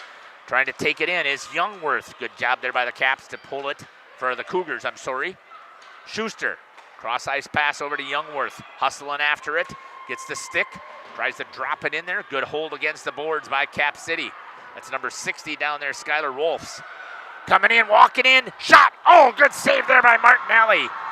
Getz got a little bit too close. Or I take that back, that was Brooklyn Coleman. Just a little too close. She's got to know better. Her sister and her got to be practicing at home all the time. Wonder who gets the better of those battles. Yeah, I don't know. That'll be a good one. Towards the net again. Trying to pick it up is Youngworth. Bangs it off of the board. Brings it over to Brenna Lynn Getz. She brings it to Quinn. Quinn, shot towards the net through the legs. Couldn't get there. Pinching is going to be Jillian Schuster. Schuster trying to hold it in there against Cap City. Cap City with possession, trying to clear. They do, and it's going to be an icing as it goes all the way down. And one of the things, here's my pet peeve. I was going to say, here's the gripe. I want to hear it. Bring it out. Oh, man. Number 16, Macy Dull dumped it on purpose because she was tired down there. Yep. Couldn't get the change on this long change. So let's dump it, take the icing. No consequence at the high school level. Every other level, there's a consequence for icing. Not at the high school level. You get to change, as a matter of fact. Or just bring the faceoff back down to where the puck was. But if only we could put all these gripes from Jeff today in a book. yeah, that'll be my next thing to do when I retire. Yeah. Oh, wait, I am retired. If you retire. Picked up there by the Warbirds. A good shot that time by Cap City into the neutral zone once again. Quinn goes down. Averill Quinn. Got a couple of combination sisters, I'm guessing. Maybe cousins. Kayla Doggs is going to pick it up. Goes behind her net, banks it off of the boards. Good read there by Cap City to pinch and hold it in by Knapp. Getting down to the goal line first as Cap City trying to set something up from behind into the slot. Pulls the trigger. No, nets off. Ooh. Smart play there by Coleman. Accidentally, of course, pushing of off course. of the post. It's always accidental. Ella Knapp had a fantastic shot there towards the middle of the ice. Not too far down, but she had some traffic in front of her. If it could have got through, it would have been good, but that whistle was blown before she could even put a stick on the puck. Hey, sometimes it happens when you're that aggressive of a goalie. You love to push against the post. And sometimes it gives way. That's not Kennedy's fault. I'd like to see, and I understand why they don't at the high school level. I'd like to see them go to the fiberglass pegs too, where they drill into the ice. But I think they probably would be a little cautious here because one of the times that they did that here when we were supposed to call a game, they drilled into the ice and actually hit the cooling coil. Shut down the rink. Yep. Into the slot. Ooh, dangerous. Dangerous. Coleman gets on top of it. Wow. I mean, that was dangerous for Coleman for a multitude of reasons, but part of it was that she had 3 of her own Warbirds down there by her, and just one clink off the skate there, it could go right past her. 8:26, halfway through the second period, and it's been ebb and flow, right? Yep. So far this time now, this last several minutes, Cap City's taking charge on the offensive zone. First line is coming out here for the Warbirds. Let's see if they can clear it out. Looks like one of the referees is down there in net, in Kennedy Coleman's net, just trying to fix some things. He's trying to ice, or she's trying to ice, I believe, by putting some water on the bottom of it, see if it'll freeze to there, but a good goalie hammers that. That's going to come free in a heartbeat. There we go. We got a couple of things into the chat. Judson Taylor says Cap City number 4 is her favorite player. Annie Taylor is number 4. Annie Taylor. Thank you. Let's write that down. We appreciate that. And Q Mama, let's go Warbirds for number 6, Aubrey Quinn and Averill Quinn. Thank you so much. Keith Schlichting says, let's go Warbirds. Dana's grandparents. Gotta love that. Here's a chance. They had it coming into the zone. Hustling after it is Dana Jacobson. Thank you again for helping us out. That puck's going to go over the glass, and we'll get a whistle here. Good zoom in right there by Kaya to show the puck. It's going to come back in, maybe. Photographer just needs to throw it back onto the ice. They got a new one already. I know, but still throw it onto the ice. It's easier. Yeah. Play 2 of them.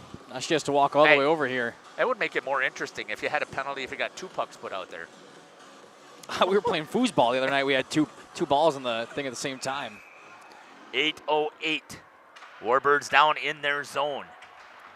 Down into the corner. Picking it up is number 28, Maddie Gilson. Hey, thanks again for joining us here on Jeff's live stream. I hope that you can hear in our voices how much we love the sport of hockey. This is my favorite sport, and it doesn't matter to me. In fact, I know it doesn't matter to me because on Sunday I'm going to be calling Pee Wee B tournament in Waupun. And the Bantams are going to be playing over there. So if you really want to see some interesting hockey, go ahead and pop on our channel on Sunday. Yeah, Grace Allison had a nice shot down there on Coleman. Just got a glove on it, tipped it away. Gilson with speed, but a good defensive play there. I believe that's Abby Godfrey. We'll see if it's 13 or 15. It is Godfrey for the Caps. Cap City Cougars. I don't know why I keep calling them the Caps. They're the Cougars. Picked up there, trying to clear. It's in the neutral zone. Here come the Warbirds. Grabbing a hold of it is Aubrey Quinn. Splits the defense. Loses a glove. I take that back. That was Brooklyn Coleman. It looked like Quinn. Stepping up is Getz. Little bit of contact there, just rubbing. because there's no checking in girls. Women's. No matter what the level is, there's no checking in women's. Well, I don't know if that's not true. Maybe the professional level you're allowed to. I've never had that chance. Getting some ice time out there is number 43, Violet Wagner. Coming with it is Cap City, coming in at the angle. Good defensive stick. Who was that? Number 8, Adriana Getz. Good, the stick in the way to intercept that pass. Sure is a lot of banging into the boards for no contact. Yeah. Cap City in the neutral zone. Drops it in after getting back onside. Good play there. Comes back in. Oh, a chip there off of the boards by Getz. Brenna Lynn trying to get it over to Adriana. Sisters, I'm assuming. Haven't had a chance again to have a lot of conversation with the girls or have a lot of conversations with Coach Lewison. This is only the first game that we're covering here for the Warbirds. But we love to cover this greater Fond du Lac area. Waupun, Springs, the Cardinals from Fond du Lac, and the Warbirds, their 14-team co-op. Good change in direction. Down below the goal line, banging it off the boards, hops into the neutral zone. Hustling after it is number 15, Ainsley Bonnert, but just does not have the speed. Turnover here, there's that long change coming out. Cougars, good job there by Kennedy Coleman to read it. Staying squared up, no panic whatsoever by Coleman. And the shot right into the belly. Yeah, puts it right into the logo there, especially when Coleman's looking right at you. It's going to be a pretty easy stop, but anything can happen. A nice breakaway, another nice breakaway for the Cougars, just not able to capitalize. 5:35 left here in the second period. Taken away there by Kayla Dogs for the Warbirds. Rimming it around, trying to get it out. Good pinch by the Cougars. Holding it up against the boards. Trying to clear it is number 12, Natalie Shannon. Taken there by the Warbirds, changing direction.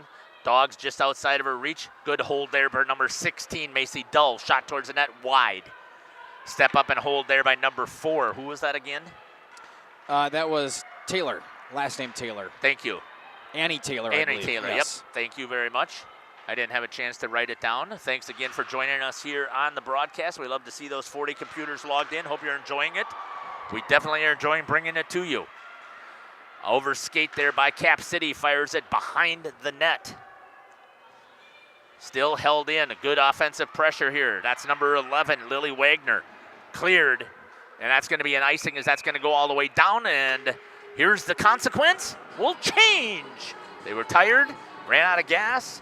Warbirds ice, and my thing is they should be staying out there on the ice. And the argument is that this just doesn't hold, and Justin says this all the time. Yeah, you know it's hard with 3 officials to make sure that those girls stay on the ice. It ain't. It ain't.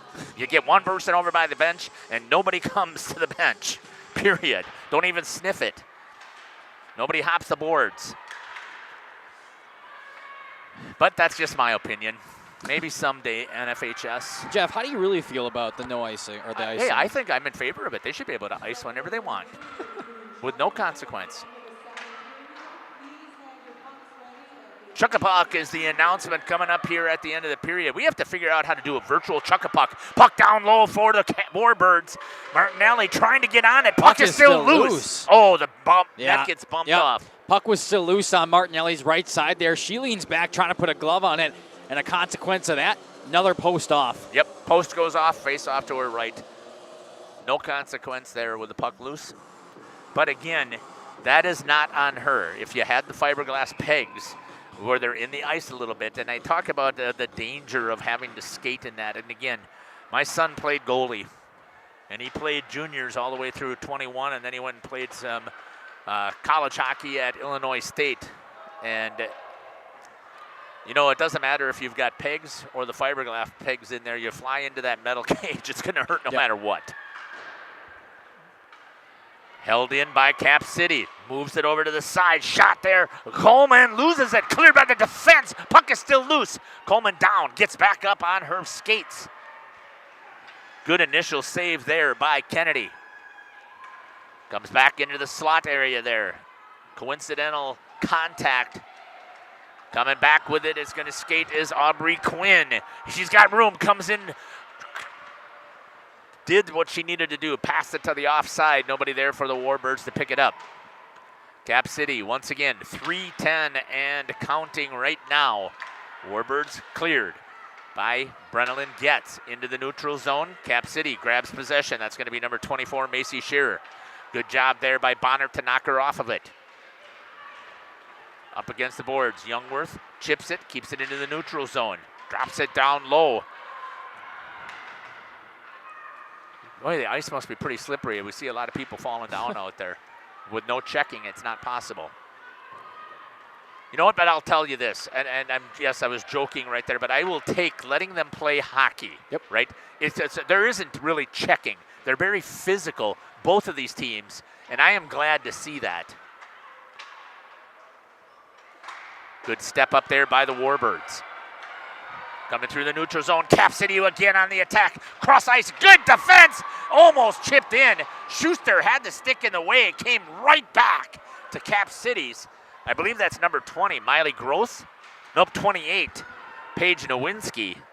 Yeah, Cap City has another breakaway chance there, a 2-on-1 this time. Tries to shoot it to the other side, a nice stick in defense, but they almost get the rebound, a second chance shot. Again, the defense gets beat. This time they got 2-on-0, moving it.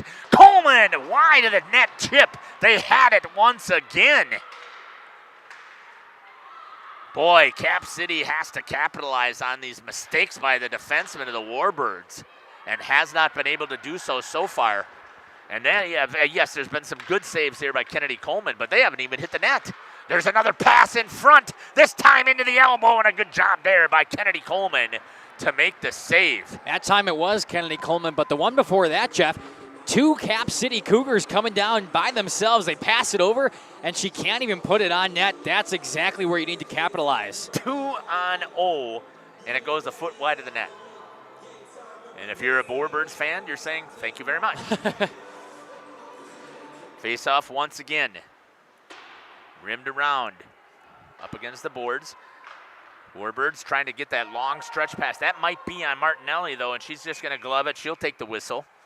With 1:22 remaining here in the second period.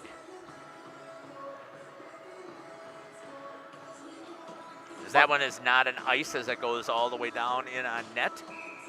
Easy save. Jacobson on the faceoff. Held in there by Dogs. Got the first line out there. Opportunity backside. Martinelli is able to get into position, and Maddie Gilson could not pull the trigger. Trying to hold it. Cap City looking to clear. Behind the ice, reverses direction. Kayla Dogs is going to go in hard and pinch. Halfway down the boards. Grabs a hold of it. Comes out to Gilson once again. Chip looks for the wrap. Not there. Into the slot. Picked up by Jacobson to Dogs. Back down low. Here's an attack for the Warbirds. Trying to get something with 50 seconds remaining. Cap City grabs possession in their defensive zone looking to clear. And they keep it in.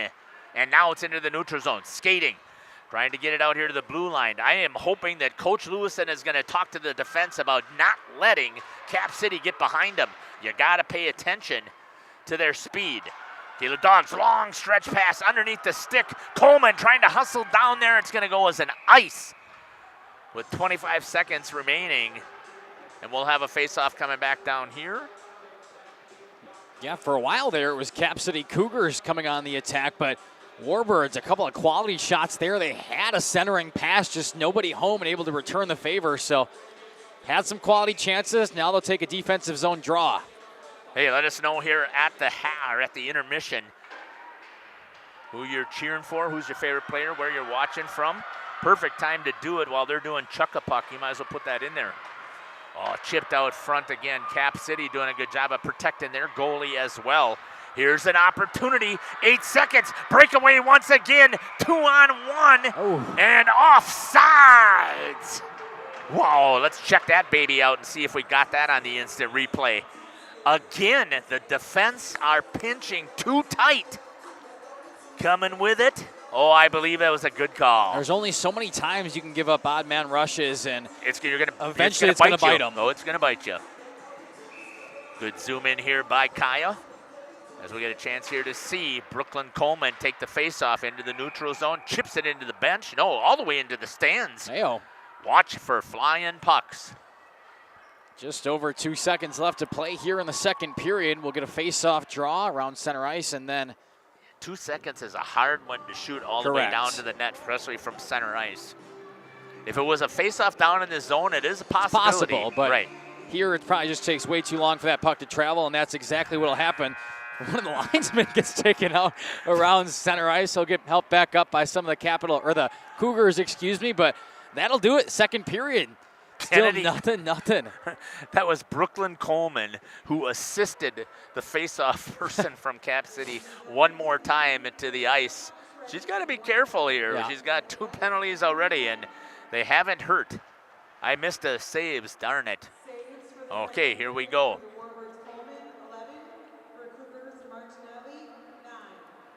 9 for Martinelli on saves. Coleman with 11. 2-period total for Coleman of 16. 2-period total of 22 for Martinelli. We're going to step aside here and we'll watch some of the chuck-a-puck. And then we will be back here to talk about what we saw in that second period. Thanks for joining us here on Jeff's live stream in cooperation with Radio Plus. Hey, we'd love for you to get some stuff in the chat there. Let us know where you're watching from, who you're cheering for, who's your favorite players. What are you expecting to see coming up here in the third period? We'll be back. We are Hookshaw's Marketing Greenhouse, and we have been leading a greenhouse here in Fox Lake since 1981. Family owned and operated, we provide beautiful flower baskets and fruit and vegetables to residents of South Central Wisconsin. We know the importance of having a variety of flowers, fruits, and vegetables available to our customers throughout the year. Discover the finest selection of locally grown produce, including sweet corn, tomatoes, and cucumbers, along with a variety of fresh fruits. At Hookshaw's Marketing Greenhouse, we believe in providing our customers with the freshest and highest quality produce. Come visit us and taste the difference. Katie's Log Cabin is a great place to stop for lunch or dinner. Grab one of the daily specials or check out the full menu. Katie's Log Cabin specials include Tuesday is pizza, Wednesday is wings, Thursday is a rotating special, Friday and Saturday is fish fry, Saturday is also prime rib, and Sunday is a broasted chicken dinner. Not in the mood for a special? Katie's has you covered with full menu options, appetizers, salads, wraps, pizzas, and sandwiches. Katie's Log Cabin Restaurant in Oakfield. Life is better at the cabin. Rediscover the hometown lumberyard experience in your own backyard. Hi, this is Dave, third generation of the family-owned and operated Lidke Lumber True Value in downtown Lamira. I welcome you to experience what the hometown lumberyard has to offer. Better products, better advice, better service. From one O-ring to all the building materials to build a house, we had the products to get the job done. Hardware, plumbing, electrical, paint, lawn and garden, automotive, bird, and so much more. Come experience what your hometown lumberyard has to offer. Lidke Lumber True Value in downtown Lamira, where the tracks cross Main, or online at lidkelumber.com. Municipal Well and Pump has helped communities and industries keep water running with expert well drilling, pump installation, and dependable maintenance. Our experienced team is committed, quality workmanship, and getting the job done right the very first time. When reliable water matters most, trust the name built on honesty, integrity, and experience. Municipal Well and Pump, delivering water you can depend on.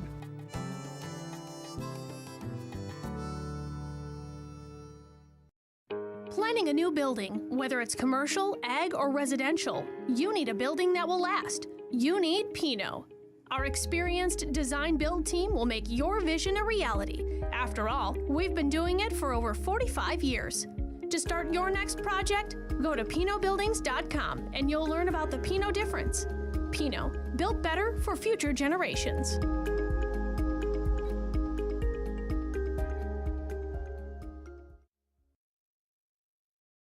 Looking for a reliable roofing contractor? Witt Services has got you covered. With 5 years of experience, they specialize in everything from roof repairs to full replacements. Their team is dedicated to quality workmanship and customer satisfaction. Plus, they offer free estimates, so you know exactly what to expect. Whether it's a leaky roof or a complete overhaul, Witt Services is the go-to choice for all roofing needs. Don't wait. Reach out today. King Manufacturing. Since 1926, we have been known for our first-class buildings and canopies. In fact, there are thousands of them in use across America and in the Caribbean. We have also produced and developed many other steel products for use in retail, commercial, and industrial applications, such as building fascia, loading racks, wall panel systems, and much more. Our design record attests to our dedication to quality and customer satisfaction. King Manufacturing, from design to completion. Thank you for your continued support over the past 50 years. At Verhaeg's Furniture Mart, we're honored to have been voted by you to be the best of the best mattress store in the Fond du Lac area for 2024. Our mission is to bring the best in bedding comfort, technology, and support to the Waupun area. We've partnered with top brands like Tempur-Pedic, Puffy, Scott Living, Sealy, and Nectar to offer you the ultimate sleep experience. Free delivery to Waupun and the surrounding area. See store for details. Come shop at Verhaeg's. Welcome to Hoff's Quality Meats and Catering, where every cut starts with tradition and cares for your family. Step inside to a display case filled with fresh, marbled beef and pork, farm-fresh chicken, and vibrant sausages. We are more than a meat market. Check out our catering menu, takeout menus, and even our fish fry. From family dinners to weeknight staples, Hoff's offers friendly service and local artistry you can taste. Visit Hoff's today for quality cuts and weekly specials that make every meal a little more delicious. Or call 920-583-3734 to order from our menu. Tired of pushy sales tactics? Welcome to Schaefer Auto, where they make buying a vehicle simple, safe, and satisfying. You'll find a sweet selection of pre-owned vehicles for every budget. Each is inspected and backed by a warranty option of your choice. Financing isn't a problem. Get approved online and drive home with confidence. Schaefer Auto has the right ride for you. Visit the lot at 404 Shaler Drive in Waupun and online at schaefer-auto.com. Schaefer Auto, no gimmicks, no pressure, no worries.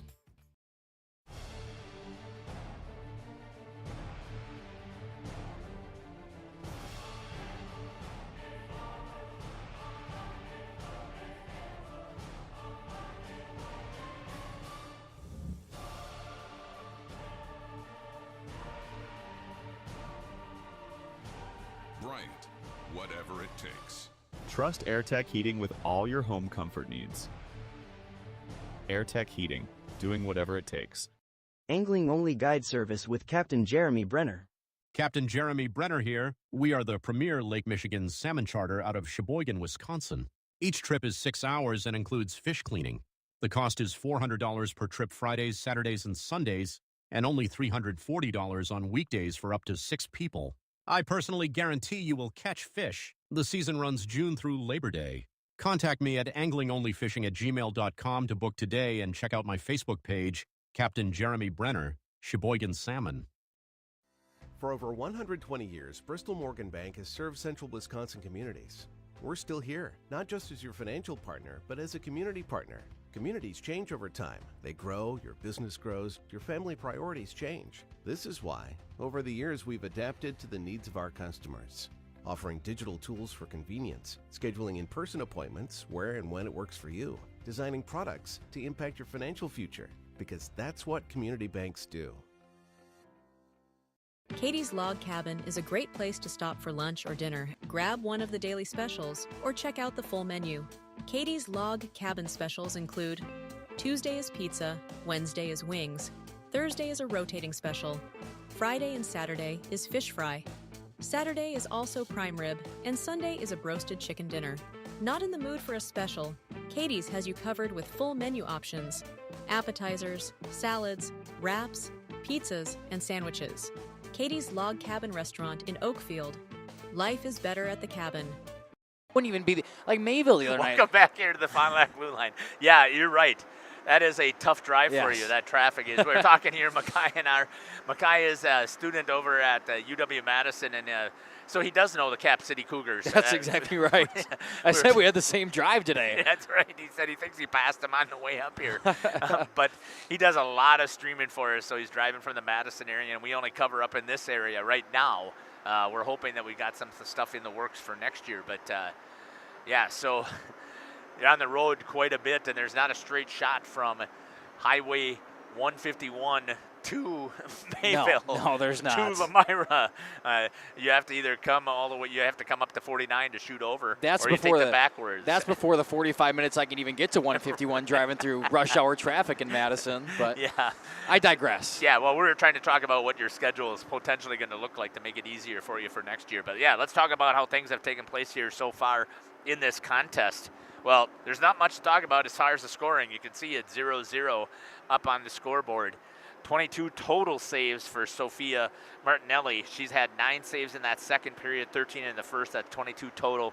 Kennedy Coleman with 11 saves. So the Cap City outshot the Warbirds in that second period. Coleman with 11 saves, 16 total so far. And the only thing else we have is we got a couple of penalties. Number 44, Rachel Ohm, with a check from just a body check at 16:26 on the clock. 34 seconds elapsed time, and goes into the penalty box. And the Warbirds had a chance to run their power play, and then 30 seconds later, number 5, Brooklyn Coleman, takes her second penalty, a cross check down in the crease area, trying to clear her the defenseman guarding her at 15:49 on the clock, or 1:11 elapsed time, and that erased the power play. And Cap City only had a power play for 30 seconds, and they never got it into the zone to get something set up. Again, just give me your thoughts so far here, Micaiah, of what you've seen here in the 2 periods. Yeah, the Warbirds kind of slowed down there in the second period. Like we said, they were outshot by the Cougars of Cap City. Had a couple of quality chances, some more sustained pressure in certain times, I would say. But the big story of that period, I think, is the amount of breakaways that the Cougars have, and they've just not been able to connect. I mean, literally, they went back-to-back. They had a 2-on-1 odd man rush coming down, just couldn't get the pass through. It was a nice stick in the middle there by the defending Warbird. And then not even a minute later, they had a 2-on-nobody rush. I mean, 2 Cougars coming down. They try to pass it over, and the pass over on the one-timer, she just doesn't even put it on goal, which is kind of a shame for those breakaways. But for a Warbirds perspective on defense, if you keep allowing those, something bad is going to happen. Coleman can only stop so many shots. That's when they're actually shooting at her. But you've got to find a way to stop committing so many costly and sloppy turnovers. Yeah, the defensemen are being very aggressive. They're pinching, and Cap City is doing a nice job of leaking their forwards out as soon as they think that they're going to have possession, and they're getting behind the defense of the Warbirds. And I was concerned it was the longer change for Cap City on this college ice. I thought that extra footage, not only because now you've got the distance as well as the width, and I thought that extra distance was going to be a problem for them, and instead it turned out to be a problem for the Warbirds. We're going to step aside here. We got about 4 minutes left here on the third period. That'll give us a chance to check in to see what's going on in that YouTube chat that we can share back out here with the girls. You're listening to Jeff Sauer along with Micaiah Ackerman and Kaya here on Jeff's Livestream in cooperation with Radio Plus. We'll be back after these messages. Propane is committed to establishing and upholding lasting relationships with our respected customers. We pledge to provide exceptional and reliable service, exceeding your expectations, and are dedicated to continuous improvement, embracing and driving change to better serve you. Whether you need service for residential, commercial, or agricultural, Coal Oil and Propane has you covered. Our goals are simple: great products, competitive pricing, and reliable service. Contact Coal Oil and Propane for all your fuel and lubricant needs. Trust Coal Oil and Propane. Generations Lanes of El Dorado. Join one of our adult or kids leagues or bowl in our monthly Friday night tournament. Or get a group together for a family or corporate bowling function. We are more than just bowling. A great spot to bring your family for a meal. Awesome homemade pizzas and soups, as well as appetizers, wraps, and sandwiches. Daily food specials. Fish Fry Friday. Open daily at 11 with the kitchen open late. Ask about us catering your next function. We are home to Laconia Bowling and proud supporter of the Laconia Spartans and all student athletes. We are Hooksha's Marketing Greenhouse, and we have been leading a greenhouse here in Fox Lake since 1981. Family owned and operated, we provide beautiful flower baskets and fruit and vegetables to residents of South Central Wisconsin. We know the importance of having a variety of flowers, fruits, and vegetables available to our customers throughout the year. Discover the finest selection of locally grown produce, including sweet corn, tomatoes, and cucumbers, along with a variety of fresh fruits. At Hooksha's Marketing Greenhouse, we believe in providing our customers with the freshest and highest quality produce. Come visit us and taste the difference. Happy fall, y'all. Hi, this is Jackie with All Phase Heating, Cooling, and Geothermal, serving Dodge, Fond du Lac, Marquette, and Green Lake counties. Fall is a time for a whole home duct and dryer vent clean. Here's what I mean. Things off kilter? Might need a new furnace cleaning and a filter. Dust and dander? We'll take a gander. We are your home for the Coleman Equipment brand. Call 920-763-2301 or log on to allphasecomforts.com, providing your comfort zone for all seasons. Hey, it's Bucky. Give us a call, and we'll clean your ducky. Thank you for your continued support over the past 50 years. At Verhaeg's Furniture Mart, we're honored to have been voted by you to be the best of the best mattress store in the Fond du Lac area for 2024. Our mission is to bring the best in bedding comfort, technology, and support to the Waupun area. We've partnered with top brands like Tempur-Pedic, Puffy, Scott Living, Sealy, and Nectar to offer you the ultimate sleep experience. Free delivery to Waupun and the surrounding area. See store for details. Come shop at Verhaeg's. Welcome back here to the Fond du Lac Blue Line. 55 seconds before the start of the third period. Let's check that YouTube chat. Kelly Lewison says, watching from Prior Lake, Minnesota, let's go Warbirds. Favorite player? Coach Lewison, and she is one of my favorite coaches to interview. I really enjoy talking to her. She has a lot of enthusiasm. And like my son, if I remember correctly, she was also a goalie.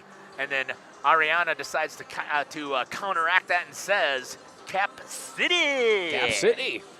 Let's go Cougars. Is that exactly how she said it too, Jeff? Lots of Y's. Yeah, so I'm assuming that that's what she was trying to say. Extend that thing out. Third period here. I'm expecting to see, we're going to see a very physical contest here if the officials let them play. And don't worry about too much about the penalties. I mean, it hasn't been to their dirty. credit, it's exactly what they've done, though. Right, they haven't. It has not been dirty. It's just been very physical hockey. And again, if you are a hockey aficionado, whether it is male or female, it's a physical sport. That's just the way that it is, and you'd like to see that. Here we go, getting ready to start here in the third period. Warbirds trying to win at home for the first time of the year and win here on Rink A and start a streak and keep it rolling. Cap City 4-1, trying to get there on a 3-game win streak. They want to keep it rolling as well. So we've seen two really good teams battling it out here. First lines against each other once again. Jacobson against Wagner in the center. Warbirds grabbed there by Gilson. Down below, taken away by Cap City. Rims it around, tries to get it over here to number 44, squirts out into the slot, picked up there by number 2, Bryn Brinkmeyer. She drops it down low. Going after it to pick it up is Adriana Getz. Gets it over again to Maddie Gilson. Gilson loses it in the neutral zone. Stepping up. Battling up against the half wall right in front of the bench. You can see the girls looking. We'll see how many can get over there to try to get this puck out of that skate. Sneaks over here, the Warbirds picked up there by Maddie Gilson. Cross ice pass, puts it right on Kayla Doggs' stick. Kayla rooms it up to Bear. Good cross ice over to Jacobson. Step up there as Brenna Lynn drops it down low, turns it over, picked up there by Cap City. Chipped into the neutral zone, taken away by Brenna Lynn. Taken away this time by Cap City. Coming on, one-on-one, and the goalie. Shot, save, puck was loose out front, and a good clear there by the Warbirds. Ooh. Number 19, Marissa Youngsworth. Yeah, Youngsworth there to scoop it up, which is much needed because the rebound came out. And my goodness, if one of the Cap City Cougars can get there, that's an easy goal. Boy, I thought the girls got back on sides. I'd like to see the replay here. Because to me, I know that they were offsides. The puck comes in. Oh, yeah, I guess that is a good call. Still was a little bit offsides. Good shot here by Kaya on the faceoff. Comes back out here. Cap City in the neutral zone. Tried to get it over to the wall, right into the skates of Youngworth. Of the Warbirds. Ripped down by the goal line. Picked up against the half wall. Battling over there's a couple of Warbirds and the Cap City Cougars. Pulls it back into the neutral zone. Pops up into the air after it goes into the skates. Grabbed there by the Warbirds. Youngworth drops it down low underneath the stick of one of the Cap Cities. That's number 13, Abby Godfrey. She goes over, chases, rims it around. Good pinch hold there by Aubrey Quinn. Quinn slams on the brakes, has one of the Cougars go past, tries to get it through the skates, could not. Into the slot, wide open. Good stick save there by Marinelli. And it's going to be a penalty, and who's it going to be on?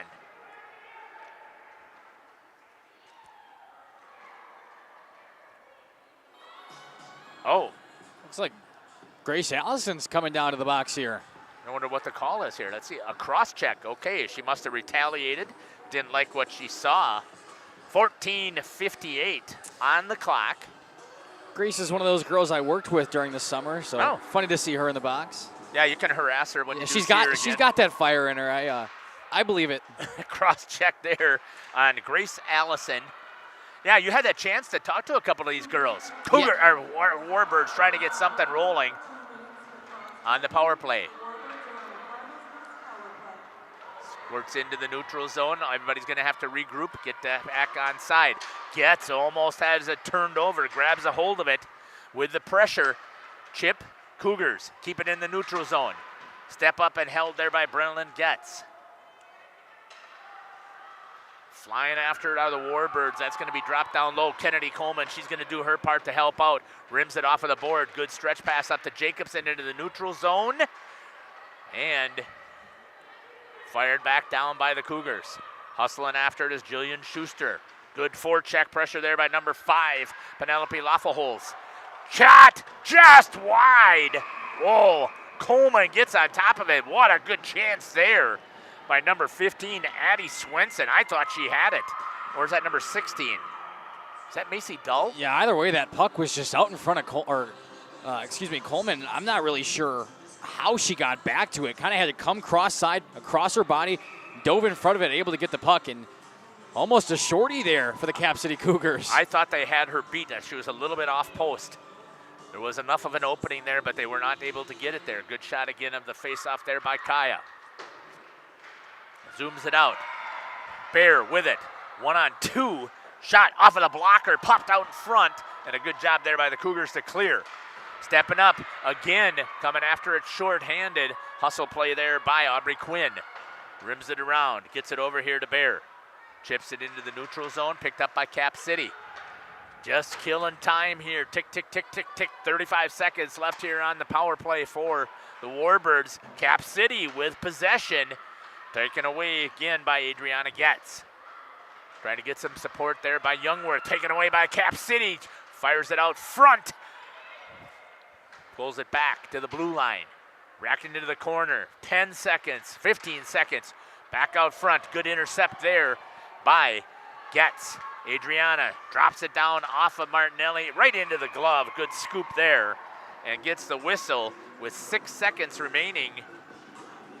Yeah, let me remind you, this is a power play for the Warbirds. I know. If you were just watching the stream right now, you'd be mighty confused because, man, the Cougars have spent every second in this power play practically in their own O-zone. It's just been crazy. Good at pressure there. Shot there, just gets wide on the face-off. 3 seconds ticks off. Cougars just have to kill 3 more seconds. She'll be back to even strength. One more face-off in their defensive zone. Sophia Martinelli has really impressed me in net, as well as Kennedy Coleman. And that's going to kill off the penalty. Both teams are at full strength, still held in by the Warbirds. Martinelli says, we'll stop the pressure here, gets on top of it, and gets the whistle. We talked about this off air before. It's going to come down to a mistake. Yep. And it's going to be a mistake that's going to be made, I believe, by one of the goalies that's going to make this thing it's going to be the difference in the score. Down below the goal line, the Warbirds. Again, Cap City trying to take it away. Good pressure right over there. I believe that's Schuster battling down below. Can't quite see. I think she wears the C. Comes back into the neutral zone. Kayla Dogs. Sorry, that's Maddie Gilson, not Schuster. My apologies. I knew it was a 28. I was trying to do it without looking. Right on the stick of Jacobson. Drop back in. Right in front of Coleman. That trickled through the crease. There's that loose puck, and again, Coleman gets on top of it. Holy man, we just talked about it. Wow. I mean, a pass from behind the net over in that corner over there somehow skates through all the sticks, all the skates, and finds an open Cougar down here in the slot. Coleman, what an ability to get back on this near side and fall on top of it after the shot. Solid play there by Kennedy. Face-off, Cap City number 24, Macy Shearer, is taking on number 7, Brennan Getz. Up against the wall, tries to chip it past the defenseman, does. That's Youngworth. Tries to get it in the zone, pulls it back into the neutral zone, asks to reset. Comes over here to Russell, that's Kinsey Russell. Stepping up. Cap City with possession in the neutral zone. Walking it in is Mara Endries. Rips it down into the corner. Picked up there by the Warbirds. Endries goes up and battles against Youngworth. Pulled out by the Warbirds, 2-on-2 against the wall. Down to the goal line, picked up there by the Warbirds. Russell, nice escape move there, banks it up high, clears it, nope, held in at the blue line. Picked up there by Getz. Rips it down low, hustling after it as number 60, Skylar Rolfs. Tried to chip it free, good pull in there by the Warbirds, number 12, Natalie Shannon. Down to the goal line. Picked up there by Cap City. Slips off of the stick. Oh, there's a little bit of contact. Obviously trying to play the puck, of course.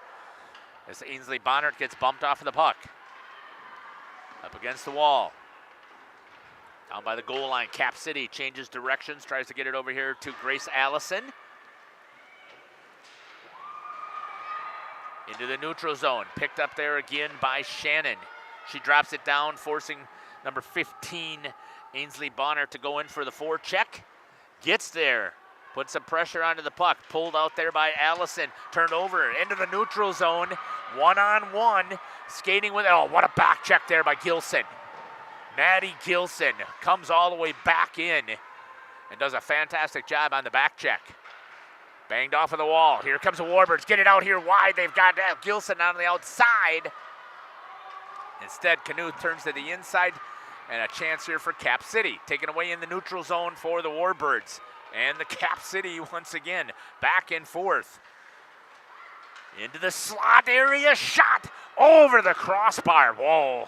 There was Penelope Loffelholz, had a chance for Cap City. I think they turned off the heaters. Yeah, got a little cold in the air. Just like that, Yeah. didn't it? Yep. Or maybe my vest battery went battery. That happened too. Combination of both. It is. Here's a chance for the Warbirds. Jacobson gets to the blue line, gets it into the slot. Nobody going with her, all black. The Cougars still held into the zone. Jacobson lost his stick, was able to recover back into the neutral zone. Cap City, Paige Nowinski into the neutral zone. Nice job there by Kayla Doggs as she waited for Getz to get back on side. Goes in from her defensive position. She is a very aggressive defenseman with a great shot. Can she turn it off here? Down below the circle, shot towards the net, bad angle. Easy save there for Martinelli. Into the slot area, no. Kick to the outside by the Cougars. Into the neutral zone, hustling after it is Dogs. Allows the Cougars to change, get back on this defensive push here. Now it's turned over in the offensive zone. Coleman comes in, she's slashed down, but no call. Good job here by Cap City. Got room up the middle, walks through the ice, turns around the defense, and the back of the net, and scores! Cap City finds the back of the net first at 8:29 in the third. What a great job of walking it in. Comes right around the slot, gets around the defenseman, takes a shot, and gets it past Kennedy Coleman. That's going to be number 5, Penelope Loffelholz. Wow. What a job to enter the zone cleanly, follow through, beat a couple of Warbirds defenders in front of her, and put a shot in the back of the net. It's not easy to put one by Coleman, especially when you're trying to battle defenders. We'll have to see who they give the assist to. I wasn't paying it close enough attention.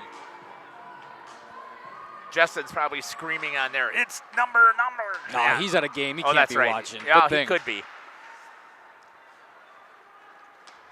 Picked up there by Cap City. Warbirds now have to try and find the equalizer. Gilson.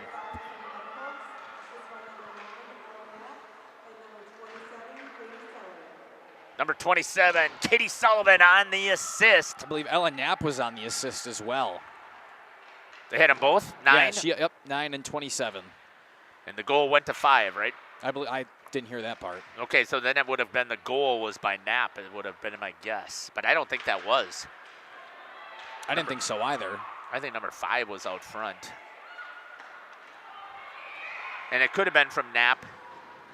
Well, it looks like we have a penalty, and it's going to be a cross-check. It's going to be called on number 13.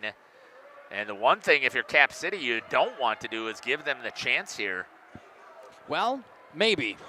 Oh, you're right. 0 for 2 tonight on the power play are the Warbirds, and that brings them now to 1-16 on the season. You're right. Going to the box. It's going to be Abby Godfrey. See if the Warbirds can take advantage here of the power play. Get the equalizer right here. Swing underneath the stick of Schuster.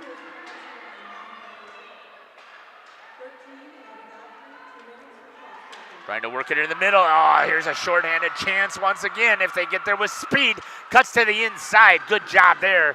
Cutting off is Kayla Doggs as she got back into position. Cap City, though, still has possession down here on the shorthanded attack.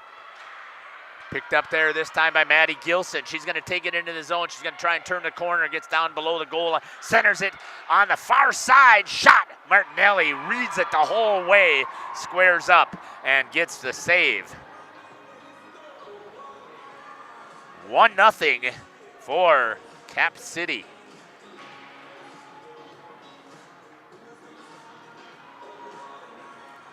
I believe that it was 5 from 27 on the goal with the assist, but we'll give Ella Napa secondary, or the primary assist in 27, Katie Sullivan with the secondary. Warbirds still stepping up, trying to set it. Fires way over the top of the net from way outside. Without traffic in front, we talked about this before, Mackay. They got to take her eyes away. There's a tip opportunity. Good chance there by Olivia Barr. And we talked about it. Take her eyes away and get some tips down low. It's exactly what they've been trying to do, but when you're firing from up so high and there's nobody there, it's just, ooh. Way outside the circles. That was a bad angle shot, but again, looking for the tip. Down below for the Warbirds. So far, Cap City has done a good job of protecting the house. The area between the dots and that top of the circles. There's one of those picked off right there. Hustling after it is going to be Lily Wagner. Can she get there first? Or Aubrey Quinn cuts her off, and a good back check also by Getz. Brennan Getz doing a nice job for the Warbirds. And again, killing time here. If the Caps, what it should have done is dropped it all the way back and let the clock eat away with 15 seconds. Instead, Youngworth gets a tip on it, gets it under the corner, and the Warbirds are going to get a chance to get something set up. Ella Knapp with it. Down below the goal line. No forecheck pressure whatsoever by the Warbirds, and that's going to be broken out. Will it go all the way down for an icing? It will not, because penalty time was not expired. I was going to say, it was a nice clear there by Ella Knapp. She's able to just get it down and kill the rest of that time, and now back to even strength are the Cougars. Oh, a tip opportunity in front right in front of Kennedy. Shot here by Knapp. Wide of the net. Cap City now with a lot more energy here, knowing that they've got a 1-goal lead. Gilson drops it down into the corner, and again, no forecheck. It'll be picked up there by Cap City. Turned over, though. There was a little bit of forecheck that came in at the last second there by Jacobson. Trying to hold it in. Comes out to the blue line. Held in there by the Warbirds, right on the stick of Knapp. Skates to the wall, chips it, clears. Kayla Doggs is going to have to go after it with some forecheck pressure by Loffelholz. Up against the wall. Brennan Getz trying to clear into the neutral zone underneath the stick of one of the Caps. Hustling after it is Skylar Rolfs. Clears it all the way up. That'll be an icing, I believe. It is, as it went off. Couldn't quite grab it by Penelope Loffelholz, the goal scorer. It'll come back down here with a face-off. Martinelli takes the mask off, tries to get a little bit of cool air. Thanks again to the 39 viewers who are watching us here. We truly appreciate it. Ainsley Bonnert in the face-off circle, wins it, comes back to Getz. Bonnert again. Cap City just going to clear it out into the neutral zone. They're going to put some pressure on the puck. 3 Cougars collapse to the puck. not letting Maddie Gilson get anything set up. Tries to use some speed to get to the outside. Makes a cut to the inside. Gilson with a couple of nice moves. Backhand. Martinelli reaches out and snags it. That was Adriana Getz. I thought that was Gilson. It was not. Oh, good moves by Getz there. She's able to beat a couple of defenders. Ends up getting a shot on goal. And good save down there by Martinelli. She gets it. I think it popped out actually after the initial shot, but she's able to get back on it, glove it, and get another face-off down there. 4:08 remains here in the third. The Cougars with the lead. Good cross-ice pass on the stick. Chipped forward by number 20, Miley Gross. She goes into the corner with her forecheck. Gets pinned there by Adriana Getz. Taken away by Kayla Doggs. Trying to get it over to Knuth. Knuth with it in by the hash marks on the outside of the circle. Takes it back down to the goal line. Is going to reset. Rims it over into the dots. Picked off there. Reed by Cap City. Save by Coleman, putting it into the corner. That's going to ricochet. That's going to be tipped, they're going to say. Martinelli grabs it. Drops it for Annie Taylor.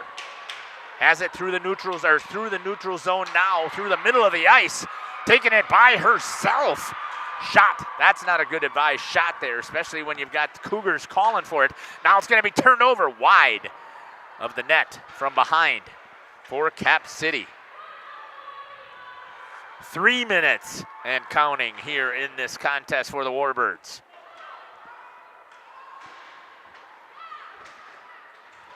Thanks again for joining us here on Jeff's live stream in cooperation with Radio Plus. Hope that you've enjoyed our broadcast. We've enjoyed bringing it to you so far. Let's see if the Warbirds can respond and try and get the equalizer right here with 2:45. Tried to get it out into the slot area. Nobody there. But a bunch of black jerseys with some active sticks. Right on the stick of Lily Wagner. She's going to skate it up. Cross ice right into the center. Works it in backhand way. No dice on the backhand side for number 28, Paige Nowinski. Intercepted there by Aubrey Quinn. Back into the defensive zone for the Warbirds. Looking. Big pass into the middle to Youngsworth. And all you see is black jerseys collapsing. Down to 2 minutes and 3 seconds. Cap City again collapses as soon as it gets into their zone.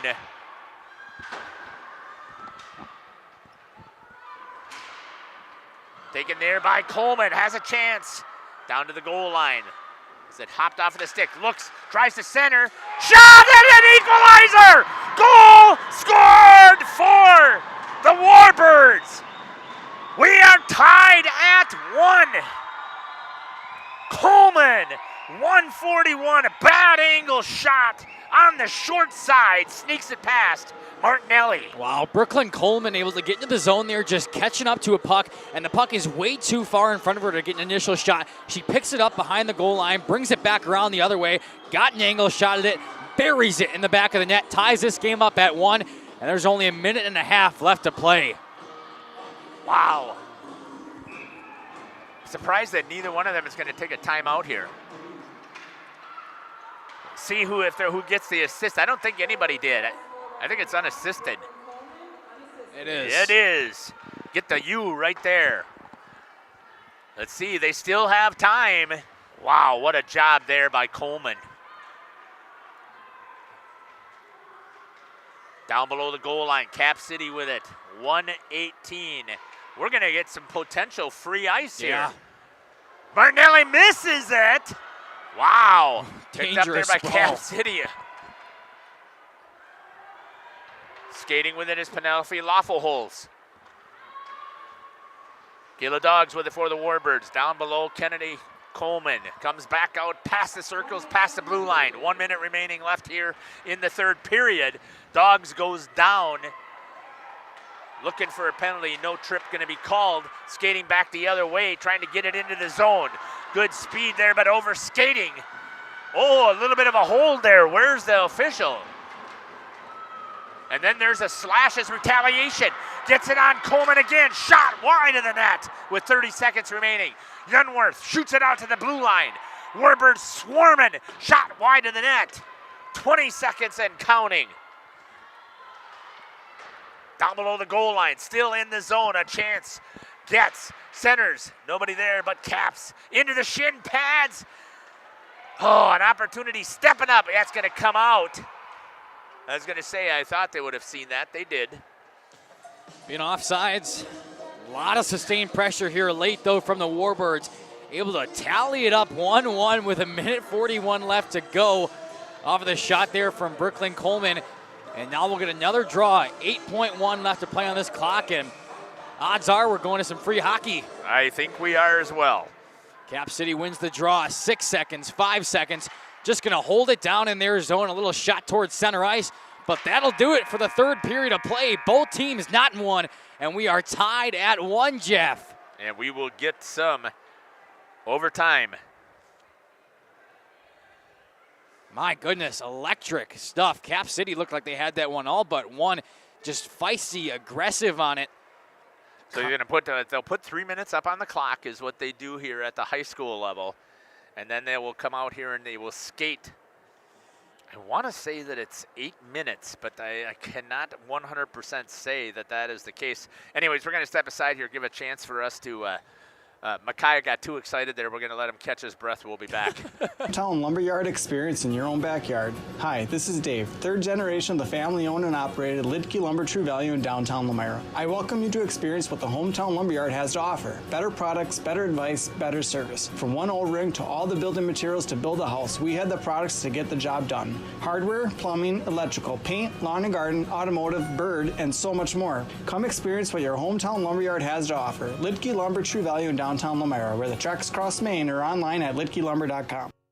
Welcome to Hoff's Quality Meats and Catering, where every cut starts with tradition and cares for your family. Step inside to a display case filled with fresh, marbled beef and pork, farm-fresh chicken, and vibrant sausages. We are more than a meat market. Check out our catering menu, takeout menus, and even our fish fry.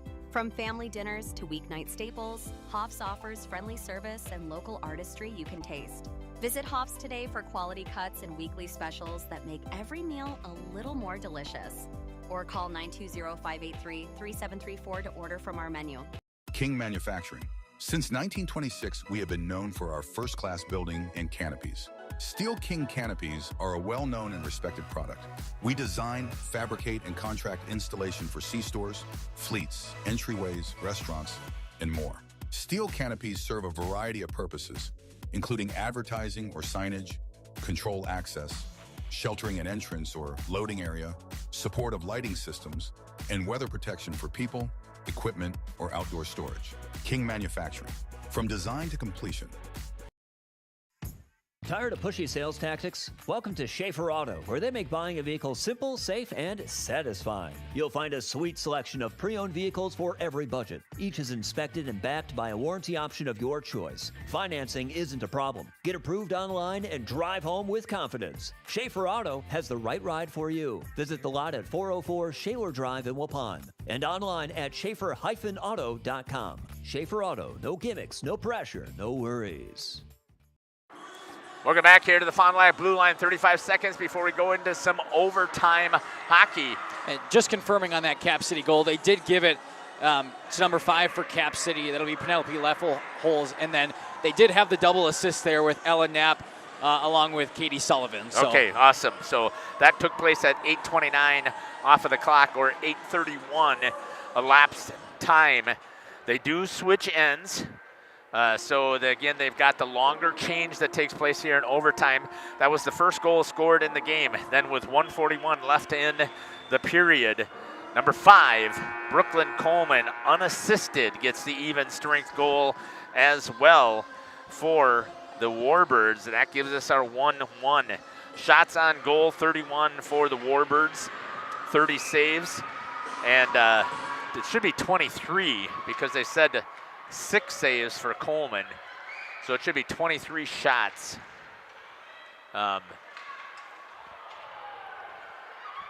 22 saves as we get rolling here. It was set at 8 minutes. Offsides on the Warbirds. And we'll reset things. A little bit of free hockey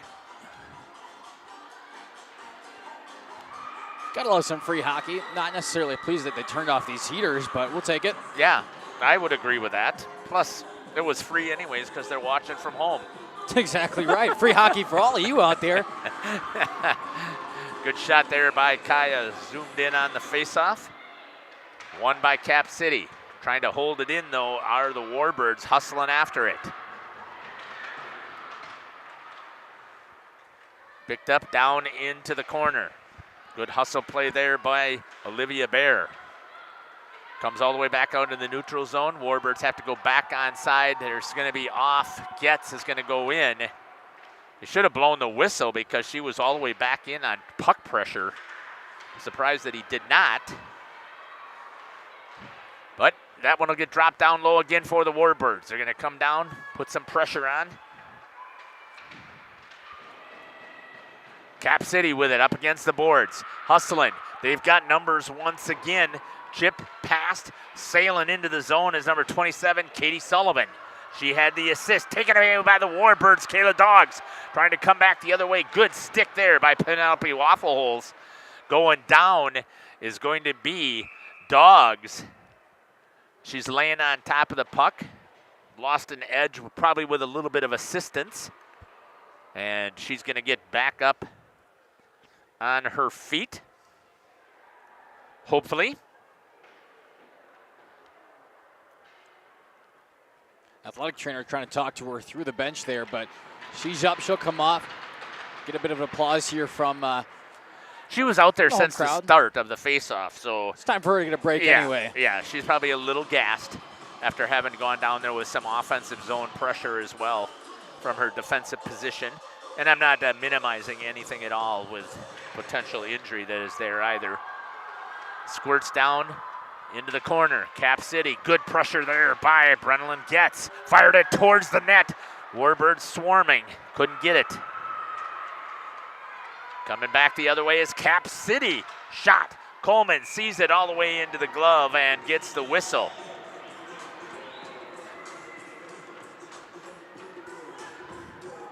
.6:21.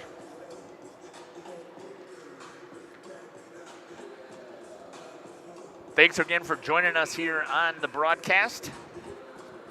Hope you're enjoying it so far. Face-off down in the defensive zone of the Warbirds. Trying to clear into the skates, picked up there by Jacobson. 2v2 coming across the blue line. Tried to make a move, good play there by Knapp to stop the attack. Cap City with it through the neutral zone, gets around one defenseman. Walks in, shoots wide. That was a good hard shot there by Waffleholes. Only goal scorer tonight for Cap City. Would have liked to add another one and end this game. That's going to go all the way down. Icing, if it goes wide of the net, then it does. And we'll get a face-off coming back this way. And the only consequence is we get the change. Puck comes right back where it was.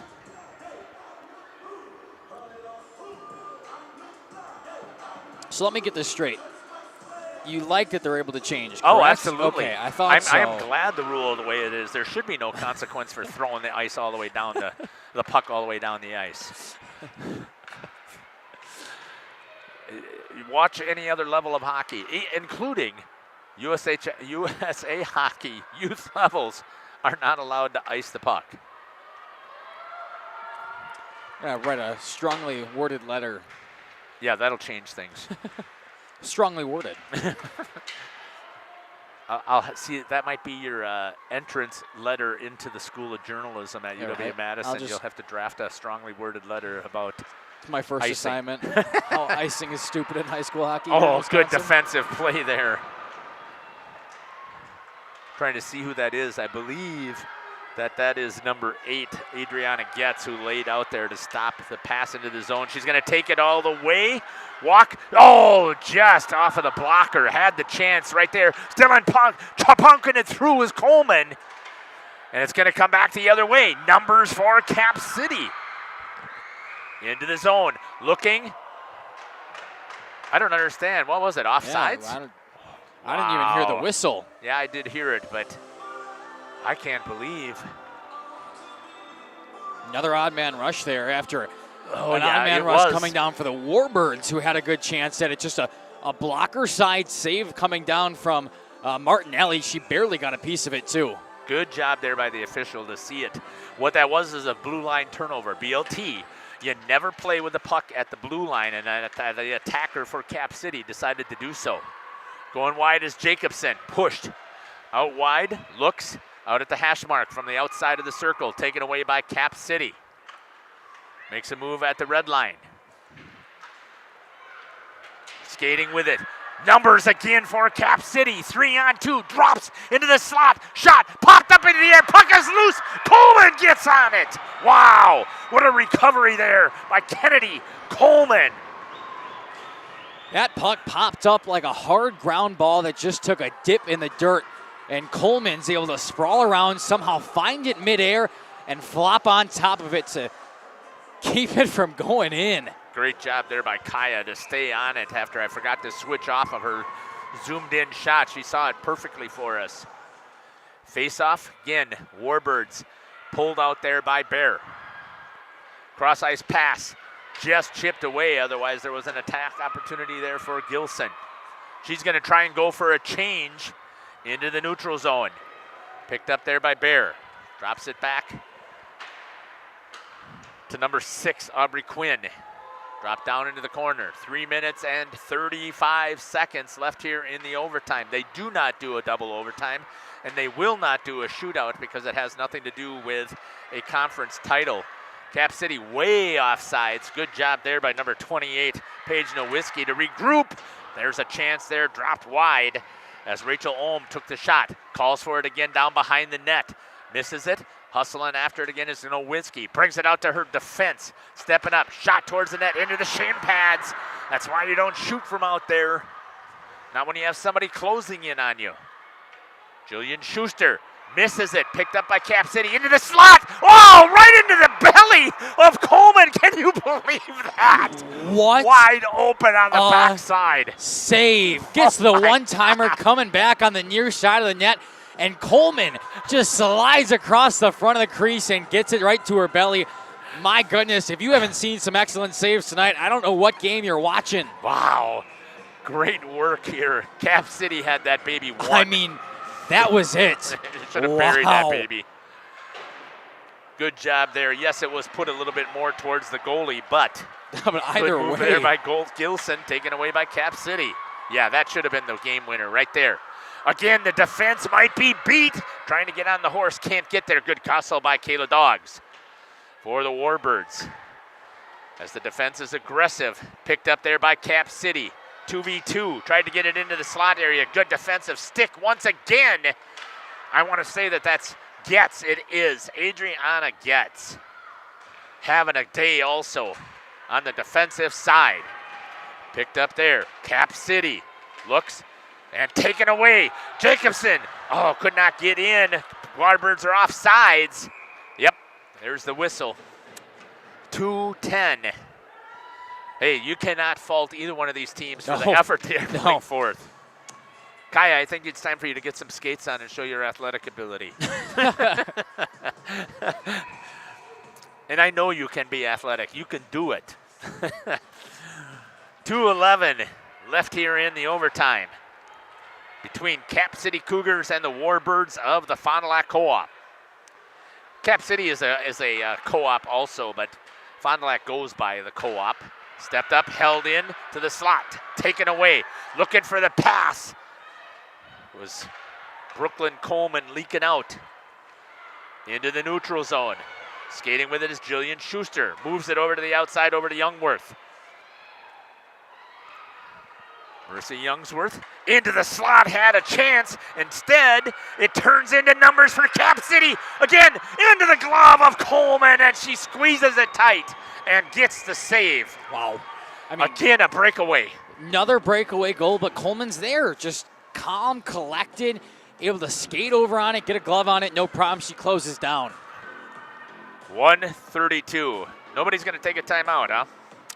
That kind of surprises me. I mean, I would give my first line a break. Set something up here in the final minute 30. You can't. Why save it? I don't understand because this will be it right here, the minute 20. Coleman sees it all the way, grabs a hold of it, gets the save. A couple of nice blue line keep-ins there from the Cap City Cougars. Just able to hold the zone and ends up getting another shot on it. But like you said, that direct sight for Coleman in net. She just saw it right into her glove. She has vision the whole way of that puck. She's going to be able to get it. Cap City wins back, pulls it to the defense. Knocked down there by Adriana Getz. Laying on each other's stick. 2-on-1 is an opportunity here. Gilson, shot over the top of the net. Picked up there by Cap City.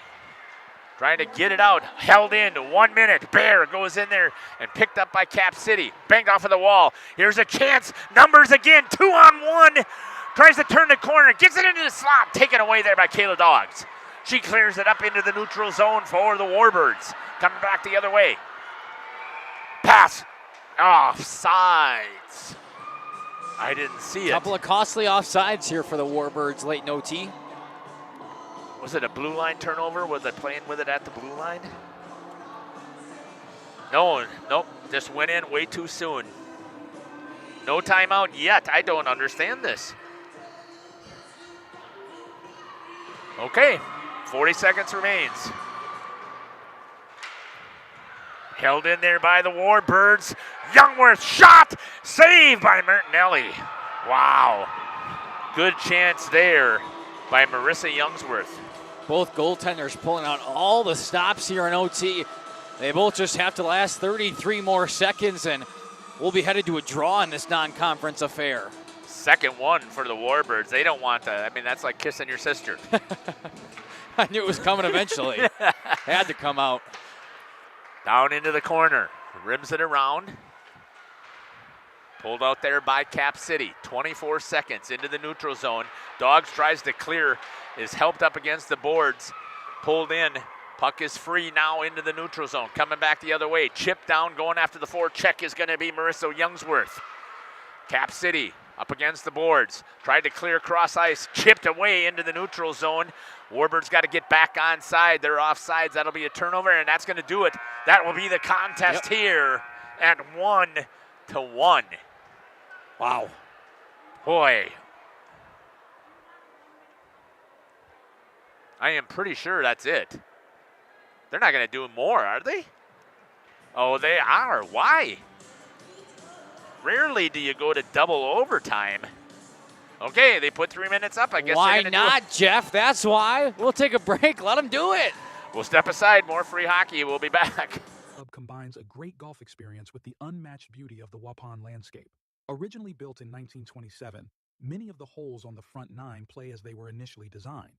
Our seamless integration of friendly service and gorgeous natural surroundings is what will bring you back over and over. Bridges at the Rock is the perfect way to end your round. Join us for a relaxing atmosphere in a beautiful setting. Go online today and make a reservation. Better yet, swing out to the Bridges for a bite and a beverage. The Rock Golf Club, 700 County Park Road, Waupun, or call 920-324-2621. Municipal Well and Pump has helped communities and industries keep water running with expert well drilling, pump installation, and dependable maintenance. Our experienced team is committed, quality workmanship, and getting the job done right the very first time. When reliable water matters most, trust the name built on honesty, integrity, and experience. Municipal Well and Pump, delivering water you can depend on.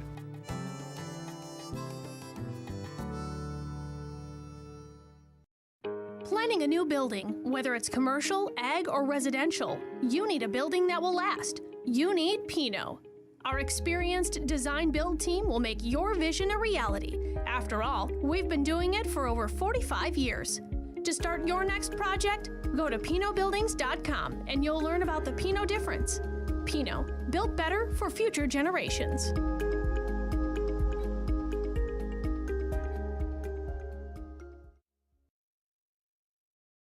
Looking for a reliable roofing contractor? Witt Services has got you covered. With 5 years of experience, they specialize in everything from roof repairs to full replacements. Their team is dedicated to quality workmanship and customer satisfaction. Plus, they offer free estimates, so you know exactly what to expect. Whether it's a leaky roof or a complete overhaul, WIT Services is the go-to choice for all roofing needs. Don't wait. Reach out today. Precision engineering. Rigorous attention to detail. A Bryant Evolution heating system is so well designed, it's as much of a joy to install as it is to use. Good to go.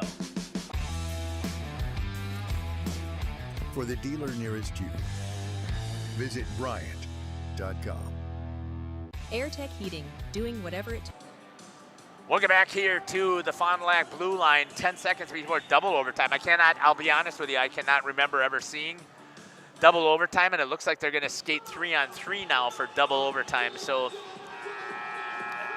the only time I've ever seen it go to it was a single overtime, and then it went to a shootout for high school hockey. And the only time that ever happened is when they were in the same conference and you had to determine a conference title. But so unless this has been a new rule change, I'm not used to seeing the 3-on-3. So we'll see what happens here.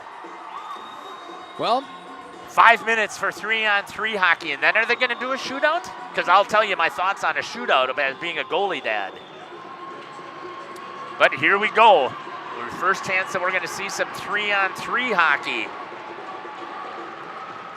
Brooklyn Coleman is out there with Kayla Dogs, and I'm trying to see on the other side is Brenelyn Getz.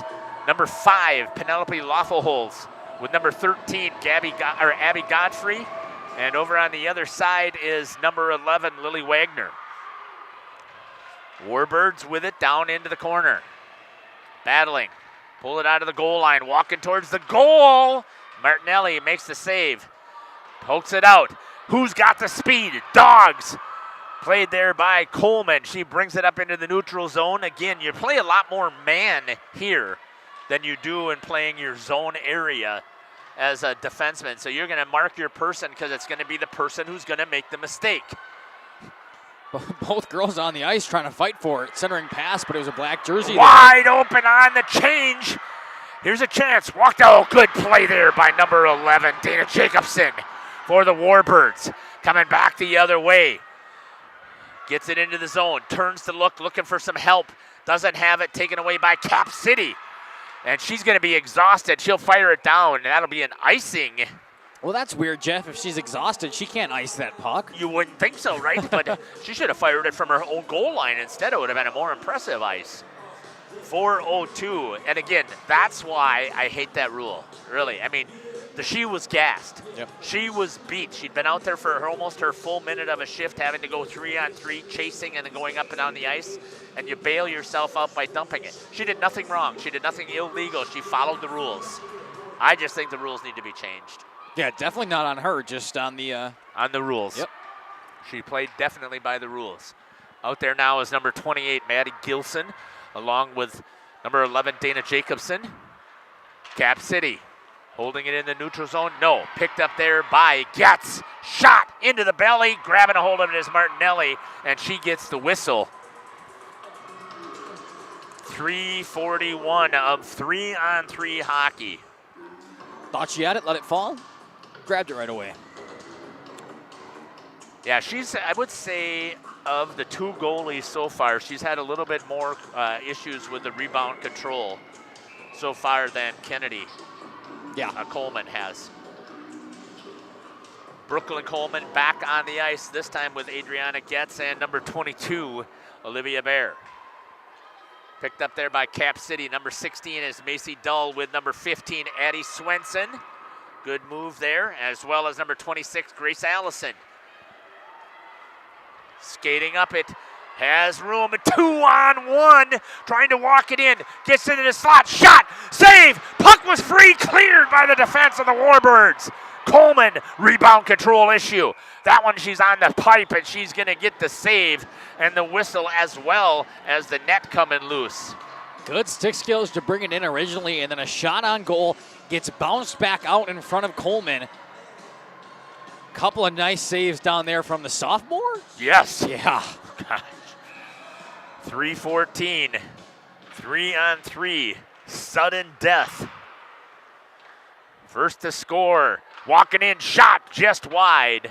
As Coleman was sucked in a little bit back into her net, but that was a bad angle shot by Cap City. 2-1, backside open, shot into the belly again of Coleman by number 5, Penelope. Oh! Yeah, Penelope That's the one, huh? Lofaholes. Yeah. All right. It's been a long day. Tongue-tied. What happens when you get in double OT? Yeah. And you're excited about seeing what's happening. Good dancing there by some of the JV Warbirds. That's got to be distracting. Very. It's okay. The official's still banging down on those posts over there from the net, so that's right. They've got time to go with it for a little bit. Cap City trying to win this thing here down in their zone. Tied up, puck up against the walls. Pulled out that time by Jacobson into the skates of number 11, Wagner. Cap City in the slot, tries to walk it through, gets it through the feet of one of the defensemen and Schuster. Into the slot area again, tries to get down below. Tip taken away by Coleman.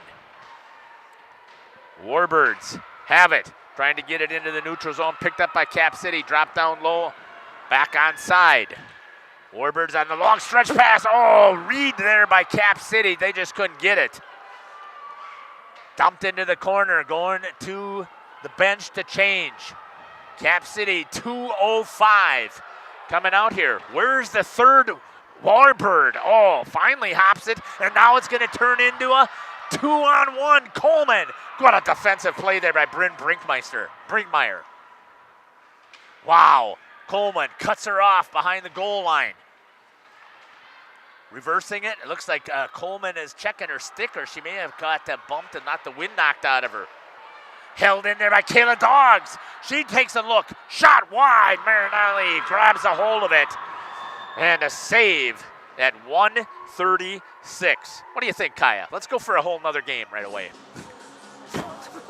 We're doing JV too, yeah? Yeah, we could say it here. All right. Well, let's go to triple overtime. Triple, that's it? Wow, thank you again for joining us here. I hope again you can tell we love what we're doing here. We love calling hockey, having a blast with it. I'm making some smart aleck comments here at times, but again, it's all because I love the sport. Off of the wall, good pass there. Cap City 2-on.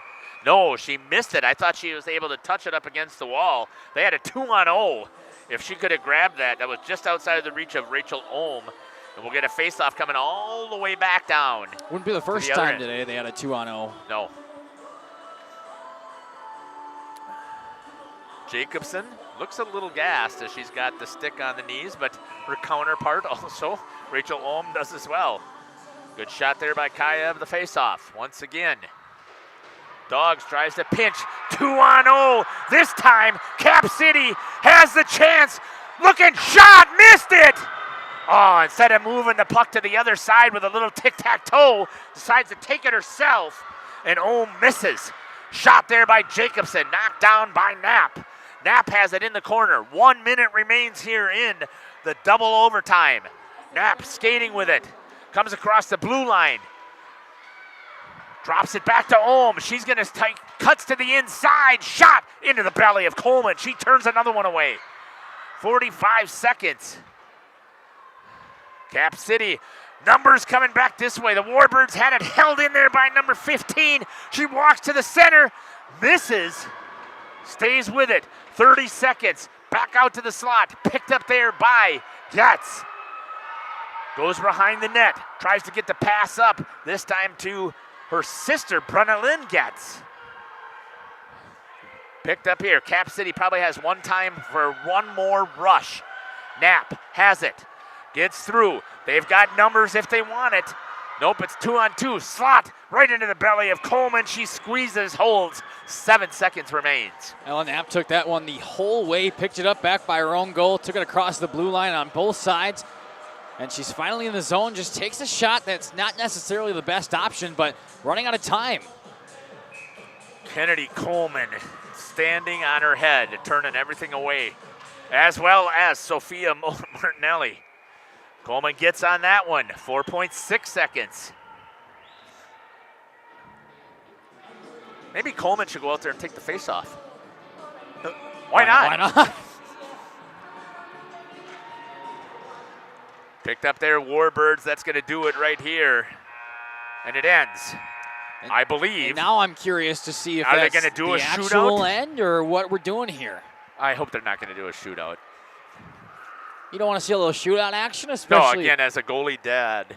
Oh, that's right. Yeah, I mean, it really, and then it looks like that's what they are going to do. Yep. Yep. Wow. I don't understand why. Well, the Zamboni door is open, calling for the end of the contest. Nope, closing it back up. See, referee will head over there and talk to the man on the doors, but the linesman is at center ice right now with the puck down there, and I would assume Absolutely no reason to do this.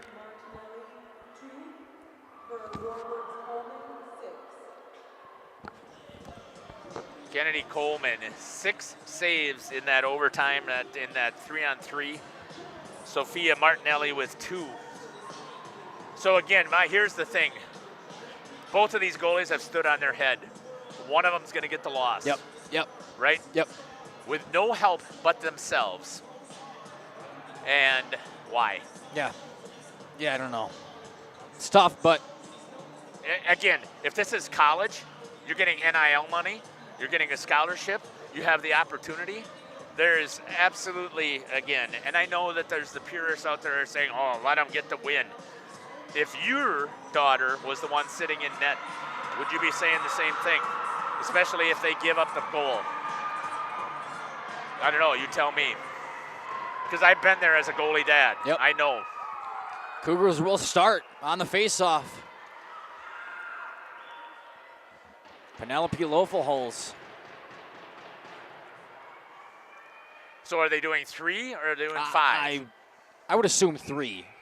Okay, so you can zoom your follow the holes right in on the goalie, Kaya. You can just stay right on the goalie. Lofelholz comes in left side, dekes back inside. Good stick save by Coleman. So first of all, you are not going to beat a goalie by taking it in slow. Maybe at the pros, because you can do all kinds of stuff with it. What you want, if you want to win this, again, coming from a goalie dad, as soon as you cross the hash marks, you take your shot. Because they are not going to be set. They're going to be continuing to go backwards. As they come out to challenge, they're going to go backwards, and it's almost impossible. The closer you get to the goalie, the more of an angle that you have created that is almost impossible. So watch, you can see right there. She shot it into the body instead of going off to the side, but she did the right thing. That was a great job there by Coleman. Yep. And you can tell that TW player right there. Back-to-back misses now, brings out the second Cougar to come take a stab at it. Looks like it'll be Lily Wagner, number 11, if I'm reading that correctly. Yep, that is. She'll get a stab at it. Going against Kennedy Coleman, who's had a fantastic night in net so far. Coming across the hash mark, she drives back, cuts inside. And Jeff, like you talked about, she's got to shoot that earlier. You keep getting closer and closer, and you cut down that angle, and it's so much easier for the goalie. Kennedy didn't even have to move. Yeah, no. You're not elevating Sat it in over one the spot. top. Right, you're not elevating over the top. And we'll see what Dana Jacobson does here for the Warbirds. Chance to give her team the go-ahead goal here on the second part of this shootout. Jacobson coming in, dinks back inside! Scores for the Warbirds! Now, why did that work? Because Martinelli came to the side. She was pulled wide, and then she came back. So yes, she was able to walk in, but that was a mistake by Sophia. And now she is going to sit there and ponder that. She's played out of her gourd the entire game, and now it'll be the she's down a captain, goal. Paige Nowinski, to try to tie it up and force the final part of this third shootout here. Nowinski cuts back inside, saved by Coleman, and that'll do it. I think. Hopefully, they might go 5. Yeah, it looks like it. Oh, man. Yeah. Nope, that's it. They were confused, too. Nobody knew what was going on, but that'll do it. The Warbirds take down the Cap City Cougars. Yeah, after double OT, they go to shootout, and wow, what a game. Yeah, so all I can do here is I'm going to sit here and I feel bad. She played out of her gourd as well. Gives up 1 goal in overtime on 3 shooters and ends up losing it. Yeah. We're going to step aside here as we watch the handshake line, and then we will come back here and give our final statistics here that we have for this game. We'll be back here. You're listening to Jeff Sauer along with Makai Ackerman and Kaya here on Jeff's Livestream in cooperation with Radio Plus. For over 120 years, Bristol Morgan Bank has served central Wisconsin communities. We're still here, not just as your financial partner, but as a community partner. Communities change over time. They grow, your business grows, your family priorities change. This is why, over the years, we've adapted to the needs of our customers, offering digital tools for convenience, scheduling in-person appointments where and when it works for you, designing products to impact your financial future, because that's what community banks do. Coal Oil and Propane is committed to establishing and upholding lasting relationships with our respected customers. We pledge to provide exceptional and reliable service, exceeding your expectations, and are dedicated to continuous improvement, embracing and driving change to better serve you. Whether you need service for residential, commercial, or agricultural, Coal Oil and Propane has you covered. Our goals are simple: great products, competitive pricing, and reliable service. Contact Coal Oil and Propane for all your fuel and lubricant needs. Trust Coal Oil and Propane. Welcome to Hooksha's Marketing Greenhouse. Here at Hooksha's Marketing Greenhouse, we are proud to provide South Central Wisconsin with the most beautiful flowers and freshest fruits and vegetables. In the fall, we have many varieties of squash and pumpkins, to just name a few. We are also proud to offer one-of-a-kind gifts like hanging baskets, iron hangers, decorative planters, and concrete statuary. Don't forget to check us out on Facebook for more info and pictures. So come on out to Hooksha's Marketing Greenhouse, located on Highway A between Fox Lake and Randolph, and you'll be glad you did. Katie's Log Cabin is a great place to stop for lunch or dinner, grab one of the daily specials, or check out the full menu. Katie's Log Cabin specials include Tuesday is pizza, Wednesday is wings, Thursday is a rotating special, Friday and Saturday is fish fry, Saturday is also prime rib, and Sunday is a broasted chicken dinner. Not in the mood for a special? Katie's has you covered with full menu options, appetizers, salads, wraps, pizzas, and sandwiches. Katie's Log Cabin Restaurant in Oakfield. Life is better at the cabin. Happy fall, y'all. Hi, this is Jackie with All Phase Heating, Cooling, and Geothermal, serving Dodge, Fond du Lac, Marquette, and Green Lake counties. Fall is a time for a whole home duct and dryer vent clean. We'll take care of what can't be seen. Removing dust? For us, that's a must. And a reminder, get on a furnace maintenance plan now so your home is clean and cozy this fall and winter. We are your home for the Coleman Equipment brand. Call 920-763-2301, providing your comfort zone for all seasons. Hey, it's Bucky. If you're lucky, we'll be faster than a Derby from Kentucky.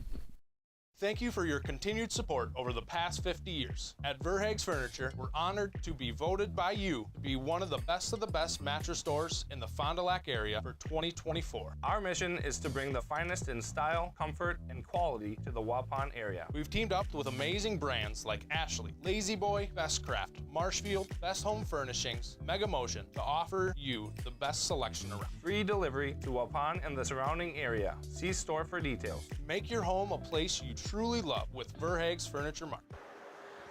Welcome back here to the post-game show. Let's take a look at, normally we do interviews here, but they're clearing the ice right away for the JV game that's running a little bit late here. And we're going to pack things up here on Jeff's live stream, but let's give a quick recap of how things turned out here. Ends up in a shootout, and the victory goes to the Warbirds in the shootout. Sophia Martinelli with 40 saves on 42 shots. And her only goal that she gives up is at the 141 mark in the third period, an even strength goal, unassisted goal by number 5, Brooklyn Coleman. And she gives up one in overtime with a great move in front of the net, puts one in. The goals given up by Kennedy Coleman, she was 35 for 36, an even strength goal given up at 8:29 on the clock in the third period. Goal by Penelope Laffelholz with the assist to number 9, Ella Knapp. Secondary to number 27, Katie Sullivan, an even strength goal. 3 penalties for Cap City. All of them shut down. 2 penalties for the Warbirds. All of them shut down. Everything an even game, and ends up going into overtime. And unfortunately for Sophia Martinelli, she gets beat on a deke move right in front of the net. Fortunate if you're a Warbirds fan like we are here, but again, I'm a goalie dad, so I completely know what Sophia's parents and what she is feeling here. And again, congratulations to the Warbirds on the big victory, and to Coach Lewison for getting her victory here at home. Still undefeated at home. They've got a tie over at Black River Falls, over on Rink B, undefeated here on Rink A. Give us your final thoughts here, Mackay. Yeah, kind of unfortunate. Honestly, when we went to the end of overtime there, tied 1-1, nobody likes ties, right, if you're either side, but I thought it was a fitting way for this game to end. I thought both teams had their moments. They had their chances to score. They couldn't deliver necessarily. And then both teams kind of just had sustained pressure either way.